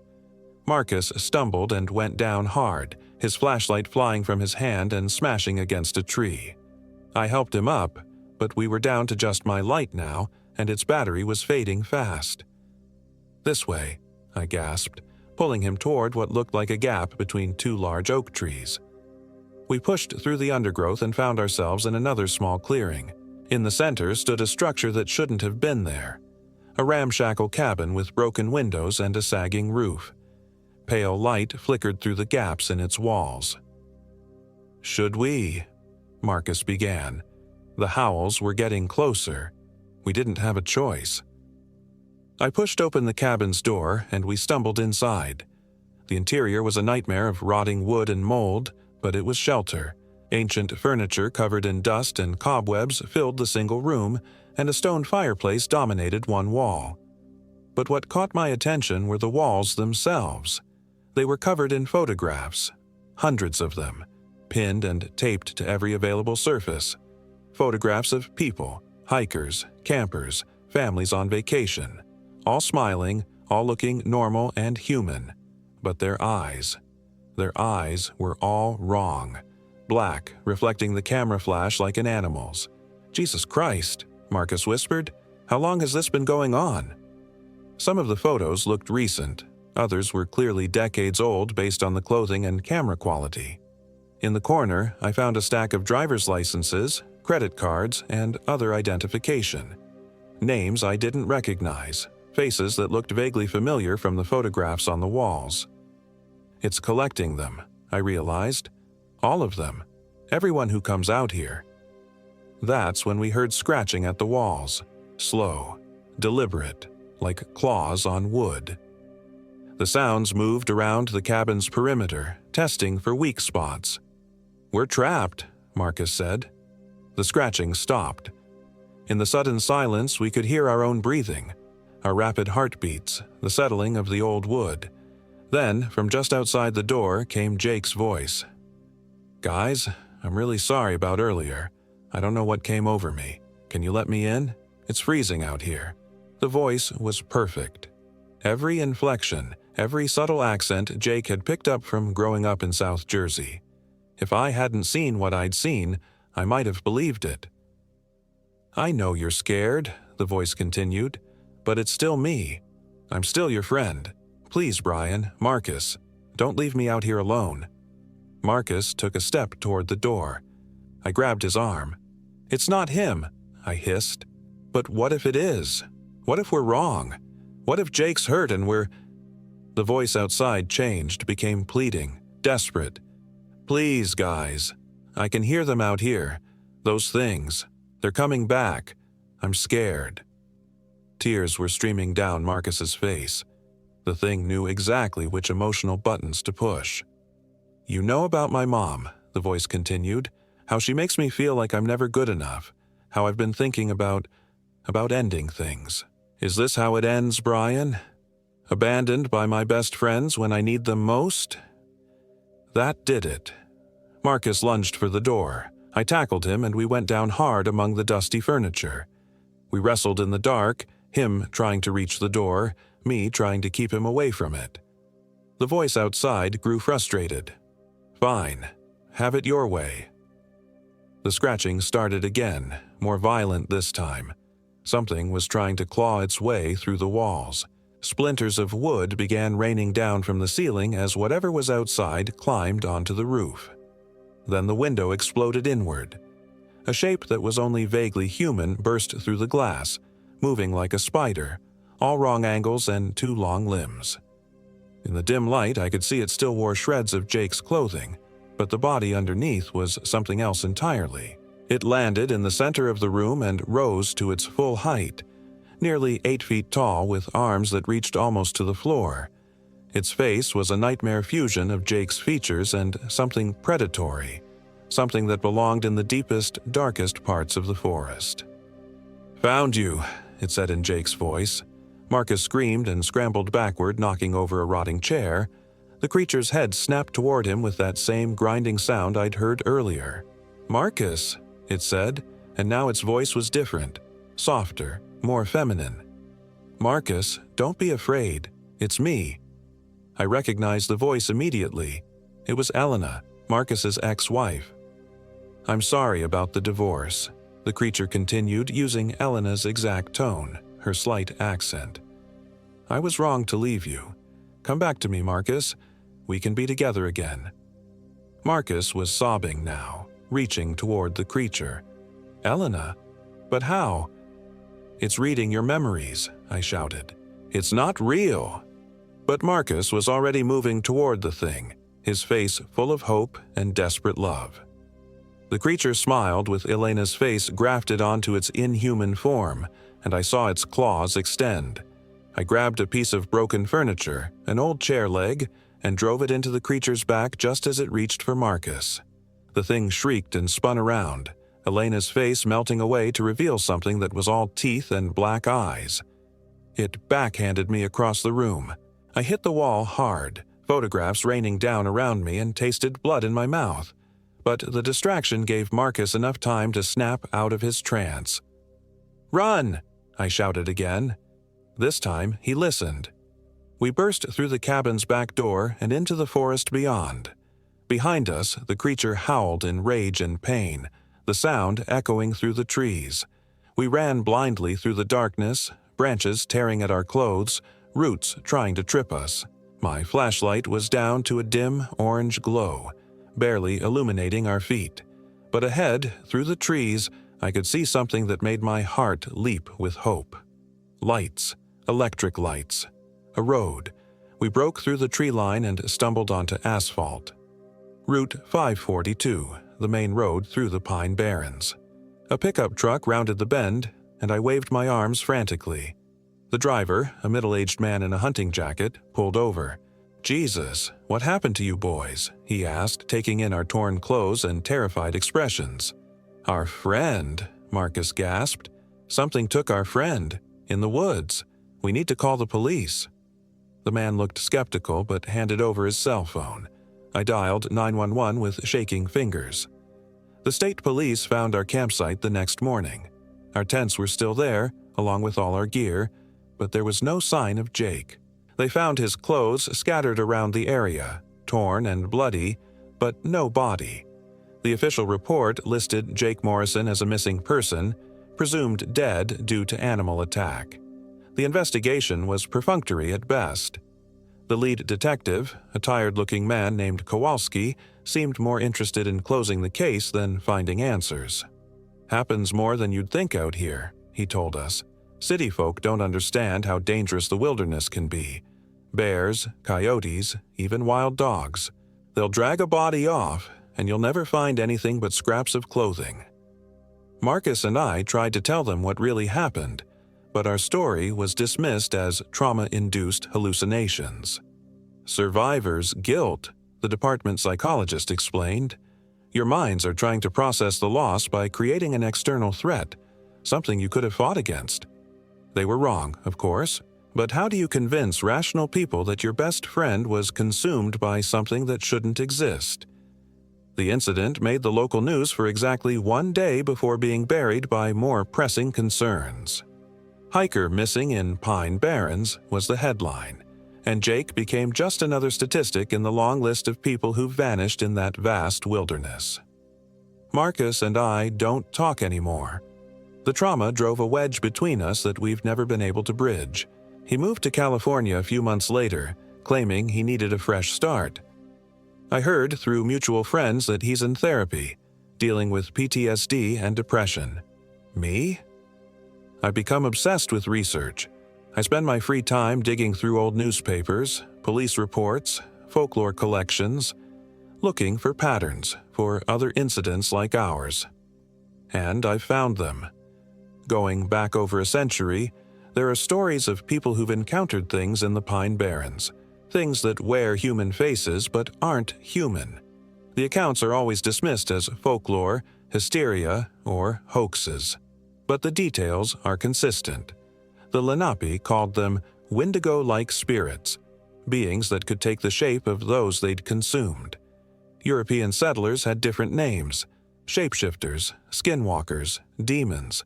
But they all described the same basic phenomenon: predators that could perfectly mimic human appearance and behavior. What terrifies me most are the recent sightings. According to my research, these encounters are becoming more frequent, more aggressive, as if whatever lives in the deep woods is growing bolder, hungrier. Last week, I found something that made my blood run cold. A social media post from a woman in Mount Holly, about 30 miles from where we encountered the creature. She was looking for her brother, who'd gone camping in the Pine Barrens with friends and never returned. But that wasn't what caught my attention. It was one of the comments on her post. Someone claiming to be her brother, saying he was fine, that he just decided to stay in the woods for a while longer. The profile was new, created just days after his disappearance, and the profile picture showed a man who looked normal except for his eyes. His eyes were completely black. I've tried to contact the woman, but she hasn't responded to my messages. I'm planning to drive down to Mount Holly this weekend to see if I can find her in person. I know it's dangerous, probably stupid, but I can't shake the feeling that if I don't do something, more people are going to disappear. Sometimes, late at night, I get phone calls. The caller ID shows Jake's name and number, which is impossible because his phone was never found. When I answer, there's just breathing on the other end. Heavy, wet breathing, like someone with fluid in their lungs. I've changed my number 3 times. The calls keep coming. Last night was the worst one yet. When I answered, I heard Jake's voice, clear as day. "I miss you, Brian," he said. "I miss our friendship. Why don't you come visit me? I'm still in the woods. I'm always in the woods now." I hung up and threw the phone across the room, but I could still hear his laughter echoing from the speaker. "I know what you're thinking. You think I'm crazy, traumatized, making this all up to cope with survivor's guilt. That's what the doctors think, what the police think, what Marcus probably thinks. But I know what I saw. I know what took my friend, and I know it's still out there, wearing his face, using his voice, hunting for more people to add to its collection. The Pine Barrens cover over 1 million acres of wilderness. It's easy to get lost out there, easy to disappear. The authorities will tell you it's just nature, wild animals getting turned around, exposure to the elements. They're wrong. There are things in those woods that are older and more dangerous than any natural predator. Things that hunger not just for flesh, but for identity itself. They wear the faces of the people they've consumed, speak with their voices, carry their memories. How many of them are out there now? How many missing hikers and campers have become something else, something that looks human but isn't? I don't know, but I intend to find out, even if it kills me. Because the alternative, living with the knowledge that Jake's killer is still out there, still hunting, still adding to its collection, is worse than death. I've been having dreams lately. Dreams where I'm back in that clearing, sitting around the fire with Marcus and Jake. Everything seems normal at first, but then I notice small details that are wrong. Jake's smile is too wide. Marcus's eyes reflect light like an animal's, and when they speak, their voices echo strangely, as if coming from somewhere far away. In the dreams, I'm the only real one left, and I can feel myself changing, feel my humanity slipping away bit by bit until I'm just another face in the collection, another voice for the things in the woods to use. I wake up checking my reflection, making sure my eyes are still the right color, that my teeth haven't changed shape. So far, I'm still me, but for how much longer? The thing that killed Jake isn't done with me. I can feel it out there, patient and eternal, waiting for the right moment to finish what it started. Maybe it's already closer than I think. Maybe it's wearing a familiar face, working its way into my life, waiting for me to let my guard down. Maybe it's already here. I'm writing this account partly as a warning, partly as insurance. If something happens to me, if I disappear, or if I start acting strangely, you'll know what to look for. You'll know not to trust the thing wearing my face. The Pine Barrens are beautiful this time of year. The autumn colors, the crisp air, the sense of stepping back in time to when the world was wild and untamed. But don't go there alone. Don't trust the voices you hear in the darkness. And if someone you know comes back from those woods acting just a little bit different, a little bit wrong, run fast, and don't look back, because once they have your scent, they'll never stop hunting, and next time, there might not be a road to save you.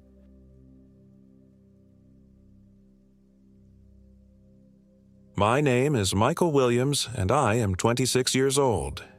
This happened in the Pine Barrens of South New Jersey, 3 miles northwest of Batstow Village, where the old iron furnace ruins still stand like broken teeth against the sky. I should have known something was wrong when the GPS started glitching. Should have turned back when Brandon found those scratches on the oak trees. Parallel gouges, too deep and too wide for any normal animal. Should have listened to the sick feeling in my gut when Jessica pointed out how the birds had gone completely silent. But I didn't. and now Jessica is dead. And I'm typing this with 3 fingers because the other 2 are somewhere in the Pine Barrens, along with chunks of my left calf and most of my sanity. It started as a simple weekend camping trip. The 3 of us, me, Brandon Edwards, and Jessica Davis, had been friends since college. Brandon worked construction, built like a linebacker with hands that could crush beer cans and a laugh that could fill a room. Jessica was a nurse at Cooper University Hospital, tough as nails, but with this infectious optimism that made you believe everything would work out fine. Me, I was just a software developer who spent too much time indoors and thought a weekend in nature would cure my insomnia and anxiety. We'd planned to hike the Batona Trail, set up camp near one of the old cranberry bogs, maybe do some fishing in the Mullica River. Jessica had been talking about this trip for months, ever since her breakup with that asshole Derek. She needed to get away, she said, clear her head. Brandon was game for anything that involved beer and campfires, and I figured fresh air might help with the nightmares that had been plaguing me since my brother died in that car accident 6 months earlier. The Pine Barrens stretched endlessly in every direction as we hiked deeper into the wilderness. Scrub pines and oak trees created a canopy so thick that even at noon, everything felt shrouded in perpetual twilight. The trail was well marked at first, but as we veered off toward our planned campsite near Apple Pie Hill, the familiar blazes became sporadic, then disappeared entirely. "Are you sure this is right?" Jessica asked, adjusting her pack straps. She'd been complaining about the wait for the last hour, though she'd never admit it was too much for her. Brandon consulted his phone, frowning. "GPS says we're heading the right direction, but..." He turned the screen toward us. The map showed our blue dot floating in a void of gray, completely disconnected from any trails or landmarks. "Cell towers are probably just sparse out here," I said, though my own phone showed the same thing. "We'll navigate old school, compass and landmarks." That was our first mistake. The deeper we went, the stranger things became. The temperature dropped noticeably despite the October sun beating down on the canopy above us. Our breath started misting, which made no sense. It had been 68 degrees when we started that morning. The forest floor became spongy under our boots, not with the usual layer of pine needles, but with something that squelched and gave way like rotting meat. "Jesus, what's that smell?" Brandon muttered, pressing his sleeve against his nose. It was rank, organic, like something large had died and been left to decompose in the humid air. But the smell wasn't localized. It seemed to follow us, growing stronger as the afternoon wore on. We finally reached a small clearing beside a stagnant pond around 4 o'clock. The water was the color of tea, reflecting the gray sky like a dead eye. Brandon immediately started setting up his tent while Jessica and I gathered stones for a fire ring. "This place gives me the creeps," Jessica whispered to me as we collected rocks from the water's edge. "Look at this." She held up a stone that looked like it had been carved. Deep scratches covered its surface, the same parallel gouges we'd been seeing on trees all afternoon. But these weren't random. They formed a pattern, almost like letters in some ancient alphabet. "Probably just natural erosion," I said, but even as the words left my mouth, I didn't believe them. The scratches were too uniform, too purposeful. As the sun began to set, we got our first fire going. Brandon had brought a cooler full of beer and some steaks, and for a while, things felt normal. We sat around the crackling flames, telling old college stories and roasting marshmallows. Jessica seemed more relaxed than she'd been in months. Brandon regaled us with tales from his latest construction job, complete with impressions of his foreman's Brooklyn accent. But as full darkness settled over the barrens, the wrongness crept back in. The fire kept dying. No matter how much dry wood we fed it, how carefully we arranged the logs, the flames would dwindle to nothing within minutes. We'd rebuild it, get a good blaze going, then turn away for a few seconds and find nothing but cold ashes. "This is impossible," Brandon said, striking his lighter for the 10th time. "The wood's dry. There's no wind." "Maybe the wood's treated with something?" Jessica suggested, but her voice was uncertain. I crouched down and examined the ashes. They weren't just cold, they were frozen. Ice crystals had formed around the charred remains of our logs. "Guys," I said slowly, "ice doesn't form when it's 60 degrees outside." That's when we heard the breathing. It came from the darkness beyond our pathetic circle of LED lantern light, a deep, rhythmic rasping, like something with damaged lungs struggling for air. But it was too loud, too pronounced to be human. Each exhale lasted impossibly long, followed by a wet, sucking intake that made my skin crawl. Brandon grabbed his flashlight and swept the beam across the tree line. "Hello? Someone out there?" The breathing stopped. "Probably just a deer," Jessica said, but she moved closer to me. "Deer don't breathe like that," I whispered. We sat in tense silence for several minutes, ears straining for any sound. The normal nighttime chorus of insects and frogs had vanished, leaving only an oppressive quiet that pressed against our eardrums. Around midnight, exhaustion finally overtook our nervousness. Jessica retreated to her tent, Brandon to his, and I crawled into my sleeping bag beside the extinguished fire. Despite the cold, I was sweating. The silence felt alive, malevolent. Every small sound, the rustle of fabric, the creak of tree branches, made my heart race. I must have dozed off because I was awakened by Jessica screaming, "Michael! Brandon! Oh God, help me!" I bolted upright, fumbling for my flashlight. The beam illuminated Jessica's tent, but something was wrong with its shape. Instead of the familiar dome, it had collapsed on one side, as if something heavy was pressing down on it. "Jessica!" I shouted, scrambling out of my sleeping bag. Brandon's tent was silent. Too silent. I reached Jessica's tent and yanked on the zipper. The fabric was ice cold and wet, though no rain had fallen. Inside, I found her cowering in the corner, eyes wide with terror. "It was touching me," she whispered.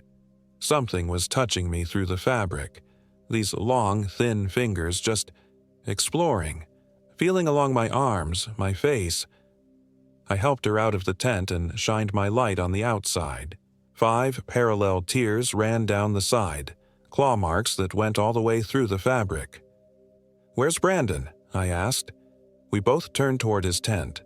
It stood perfectly intact, zipped tight, but there was no movement inside, no response to our shouts. "Brandon," Jessica called, "are you okay?" Nothing. I approached his tent slowly, flashlight beam dancing ahead of me. The silence was so complete I could hear my own heartbeat thundering in my ears. When I reached the tent flap, I noticed it was open just a crack, not fully zipped like it had been when he went to sleep. "Brandon?" I pulled the zipper down and peered inside. The tent was empty. Brandon's sleeping bag lay unzipped from the inside, his clothes neatly folded beside it. His boots were gone, but everything else remained. Wallet, keys, even his phone. "He probably just went to take a piss," I said, but my voice cracked. Jessica and I huddled together by the dead fire, both of us gripping flashlights like weapons. Minutes crawled by. Then an hour. Brandon didn't return. "We have to look for him," Jessica said finally. "In the dark? In this place? Are you insane? He could be hurt. Lost." I wanted to argue, but the desperate hope in her voice made me nod. We gathered our lights and headed into the forest, calling Brandon's name in harsh whispers that seemed to die just feet from our lips. The Pine Barrens at night were a different world. Our flashlight beams penetrated only a few yards into the absolute blackness, creating a bubble of pale light that moved with us like a life raft in an ocean of shadow. Every tree looked the same, every shrub identical. Within minutes, I'd lost all sense of direction. We found the first sign of Brandon about 50 yards from camp, his t-shirt hanging from a low branch like a flag of surrender. The fabric was shredded, covered with the same parallel claw marks we'd seen on Jessica's tent. "Oh God," Jessica breathed, touching the ruined shirt with trembling fingers. The trail continued deeper into the woods. We found his jeans next, then his underwear, each piece more violently torn than the last. It was as if something had peeled them away layer by layer, growing more frenzied with each article. "This doesn't make sense," I muttered. "Why would he take off his clothes? It's freezing out here." Jessica didn't answer. She was staring at something beyond my flashlight beam. When I followed her gaze, I saw them, footprints in the soft earth. But they weren't right.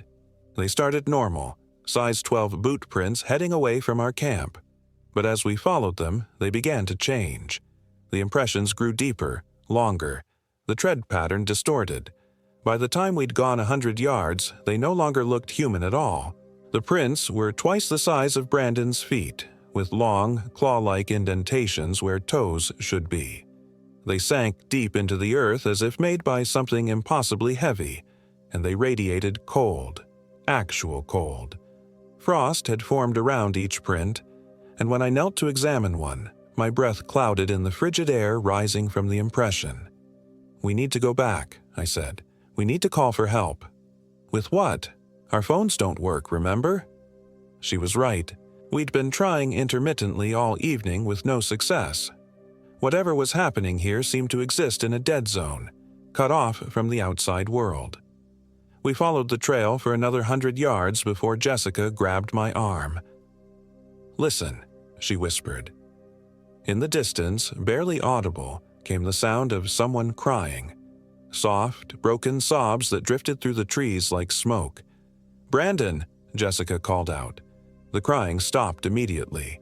Then, from the darkness ahead, came Brandon's voice. "Jessica! Michael! Thank God, I'm so lost. I can't find my way back." Relief flooded through me. "Brandon! Stay where you are. We're coming." But Jessica's grip on my arm tightened. "Wait," she said quietly. "Something's wrong." "What do you mean?" "Listen to his voice." Brandon called out again. "I'm hurt. Something attacked me. Please hurry." This time I heard it too. The cadence was right. The words were right. But there was something underneath, a quality to the voice that made my skin crawl.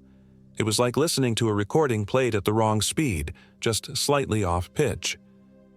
"Where are your clothes, Brandon?" Jessica called out. A pause. Then, I don't remember. Please, I'm bleeding." We crept forward, every instinct screaming at us to run. The voice led us to a small grove where the trees grew in an almost perfect circle. At the center stood a figure. It was Brandon. And it wasn't. The shape was right. 6'2", broad shoulders, familiar stance. But even from 30 feet away, I could see that something fundamental was wrong. He stood too still, like a mannequin. His head was tilted at an unnatural angle, and he swayed slightly, as if moved by a breeze that touched nothing else. "Brandon," Jessica whispered. The figure turned toward us, and I nearly dropped my flashlight. His face was Brandon's face, but it fit wrong, like a mask stretched over the wrong skull. His eyes were too wide, reflecting our lights like an animal's. His mouth hung open, revealing teeth that were too long, too sharp, and his skin. God, his skin was the color of old paper, gray and mottled. "I'm so hungry," he said in Brandon's voice, "so very hungry." Jessica screamed and stumbled backward. The thing that looked like Brandon smiled, and I saw that his tongue was black and serpentine, flicking out to taste the air. "You smell so good," it continued, taking a lurching step toward us. "Warm. Living. I can smell your blood moving under your skin." I grabbed Jessica's hand and we ran. Behind us, I heard Brandon, or the thing wearing Brandon's shape, begin to laugh. It was a sound like breaking glass, sharp and cutting. Then came the pursuit. Whatever was chasing us moved through the forest with impossible grace, crashing through underbrush that slowed us to a crawl. I could hear it gaining ground, hear the wet sound of its breathing growing closer. We burst into our campsite, and I immediately went for my backpack, searching for the emergency flare gun I'd packed. Jessica was crying, hyperventilating, but she had the presence of mind to start gathering supplies. "The keys," she gasped. "Where are the car keys?" "Brandon had them." The laughing grew closer. I found the flare gun and loaded it with shaking hands just as the thing emerged from the tree line. In the better light of our camp, the horror of what Brandon had become was even more apparent. His limbs were too long now, joints bending in ways that made me nauseous. His fingers had extended into claws that dripped with something dark and viscous. But worst of all were his eyes. Empty holes that seemed to pull light into them and give nothing back. "Michael," it said in Brandon's voice, "why are you pointing that at me? It's me, your friend." "You're not Brandon," I said, raising the flare gun. "Of course I am. I just changed, evolved. You could too. We could all be together, forever, never hungry again." It took another step forward, and I caught a whiff of the stench rolling off it. Decay and sulfur and something else, something that made my stomach lurch. "Jessica was right about Derek," it continued conversationally. "He was cheating on her, with her sister. She cried about it for hours when I found her. Such sweet tears. I saved them for last." "What did you do to Brandon?" Jessica demanded through her tears. The thing's smile widened until I could see the hinges of its jaw. "Brandon was so easy to take. He went into the woods to piss, just like you thought. But something was waiting for him in the darkness. Something hungry. Something that had been sleeping in the cold earth until the warmth of your bodies woke it up." It laughed again, that glass-breaking sound, and continued. "He fought at first, called your names, begged me to let him go back to warn you. But the hunger, the hunger was too strong. And now he's part of me. His memories, his voice, his love for you both. It makes the meat taste so much sweeter." I pulled the trigger. The flare struck the creature center mass, exploding in a burst of red light and chemical fire. It shrieked, not with Brandon's voice now, but with something ancient and inhuman that made my teeth ache. The thing stumbled backward, clawing at the burning phosphorus that ate through its stolen flesh. "Run!" I shouted to Jessica. We crashed through the forest, guided only by our failing flashlights and the fading glow of the flare behind us. Branches tore at our clothes and faces. Roots caught our feet and sent us sprawling. But we kept moving, driven by the sounds of pursuit. The wet sound of breathing, the crack of branches, and underneath it all, Brandon's voice calling our names in increasingly distorted tones. I don't know how long we ran. Time seemed meaningless in that endless maze of trees.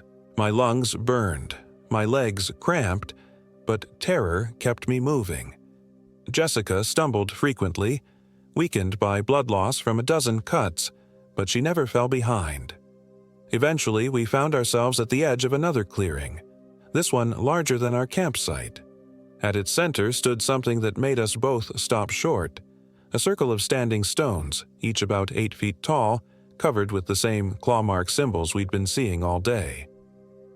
"What is this place?" Jessica whispered. Before I could answer, the thing caught up with us. It emerged from the tree line like a nightmare given form.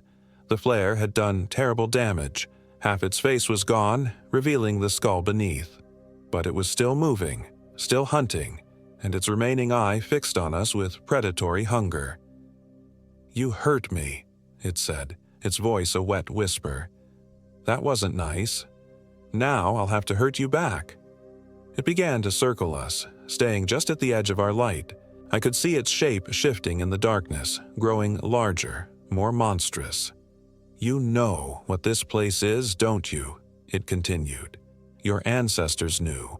The Lenape knew. They built these stones to keep things like me contained. But you weak, modern humans forgot the old ways, forgot the warnings, and now the barriers are weak." The creature lunged. I shoved Jessica aside and raised my arms to protect my face. Claws raked across my forearms, shredding flesh and muscle down to the bone. I screamed and fell backward, blood streaming from the wounds. The thing landed on top of me, its weight crushing my ribs. Its remaining eye stared into mine as it opened its mouth, revealing rows of needle-sharp teeth. "Your friend died slowly," it whispered, its breath hot and fetid against my face. "He screamed your names until his throat gave out. I ate his tongue first so he couldn't warn you, then his fingers one by one. Then a rock struck the creature's skull with a wet crack. It rolled off me, stunned, and I saw Jessica standing over us with a bloody stone in her hands. "Get away from him," she shouted, bringing the rock down again. The thing swiped at her with its claws, catching her across the stomach. Jessica gasped and staggered backward, her hands pressed against the wounds.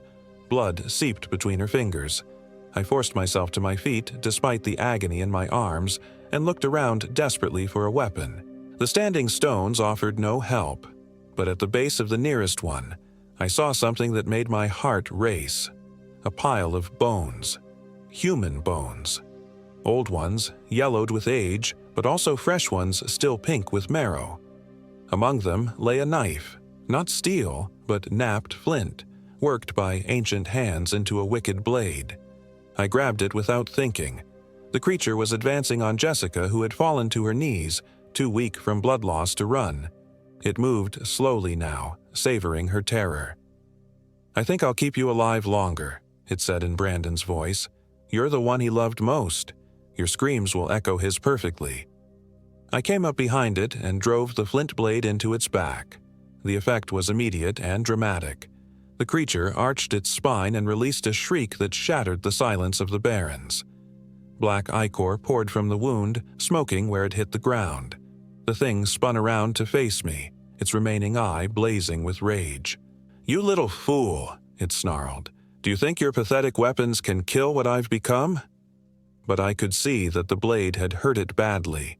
The wound was spreading, edges turning black and beginning to rot. Whatever power animated this abomination, the ancient knife was anathema to it. The creature lunged again, but its movements were slower now, less coordinated. I dodged to the side and slashed with the blade, opening a gash across its ribs. More ichor flowed, and the thing staggered. "Iron!" Jessica gasped from where she lay. "Cold iron. The old stories. They're real." The knife wasn't iron, but something older and more potent. I pressed my attack, driving the creature back with desperate slashes. Each cut weakened it further, its stolen flesh sloughing away to reveal the horror beneath, something skeletal and wrong, held together by malevolent will. Finally, I managed to drive the blade deep into its chest, piercing whatever passed for its heart. The creature's scream died to a whisper. It looked down at the knife protruding from its chest, then back at me with something almost like surprise. "Brandon," it whispered, and for a moment the voice was perfectly human, perfectly my friend. "Michael, what did you do to me? I can't remember." Then the light died in its eyes, and the thing that had been Brandon collapsed into dust and bone fragments that scattered in the wind. I crawled to Jessica and gathered her in my arms. She was pale and cold, her breathing shallow. "Is it over?" she whispered. "It's over." But even as I said the words, I could feel the lie in them. The standing stones around us were covered with warnings, and I was beginning to understand that what we'd faced was just one of many things that dwelt in the Pine Barrens. Ancient things, hungry things. Jessica died in my arms just as the sun began to rise. I carried her body out of that cursed place, following the climbing sun eastward until I found a hiking trail I recognized. It took me 8 hours to reach civilization, and by then hypothermia and blood loss had taken 2 fingers and most of my sanity. The police searched for Brandon, of course. They found our campsite, our abandoned gear, but no trace of him. The official report concluded that he'd become lost and died of exposure, his body consumed by scavengers. They blamed Jessica's death on a bear attack. I never told them the truth. Who would believe it? But sometimes, late at night when the wind is howling through the trees outside my apartment, I swear I can still hear Brandon's voice calling my name from the darkness. And I know that somewhere in the Pine Barrens, in the shadows between the standing stones, other things are stirring. Hungry things. Things that remember the taste of warm blood and the sound of human screams. Things that are waiting for the next group of friends to venture too deep into the wilderness, too far from the safety of electric lights and modern disbelief. I moved to California 6 months ago, as far from New Jersey as I could get. But distance doesn't matter to nightmares. And sometimes when I'm driving alone at night through the forests outside Sacramento, I see parallel scratches on the trees and smell that familiar stench of decay on the wind. They're spreading. God help us all, they're spreading,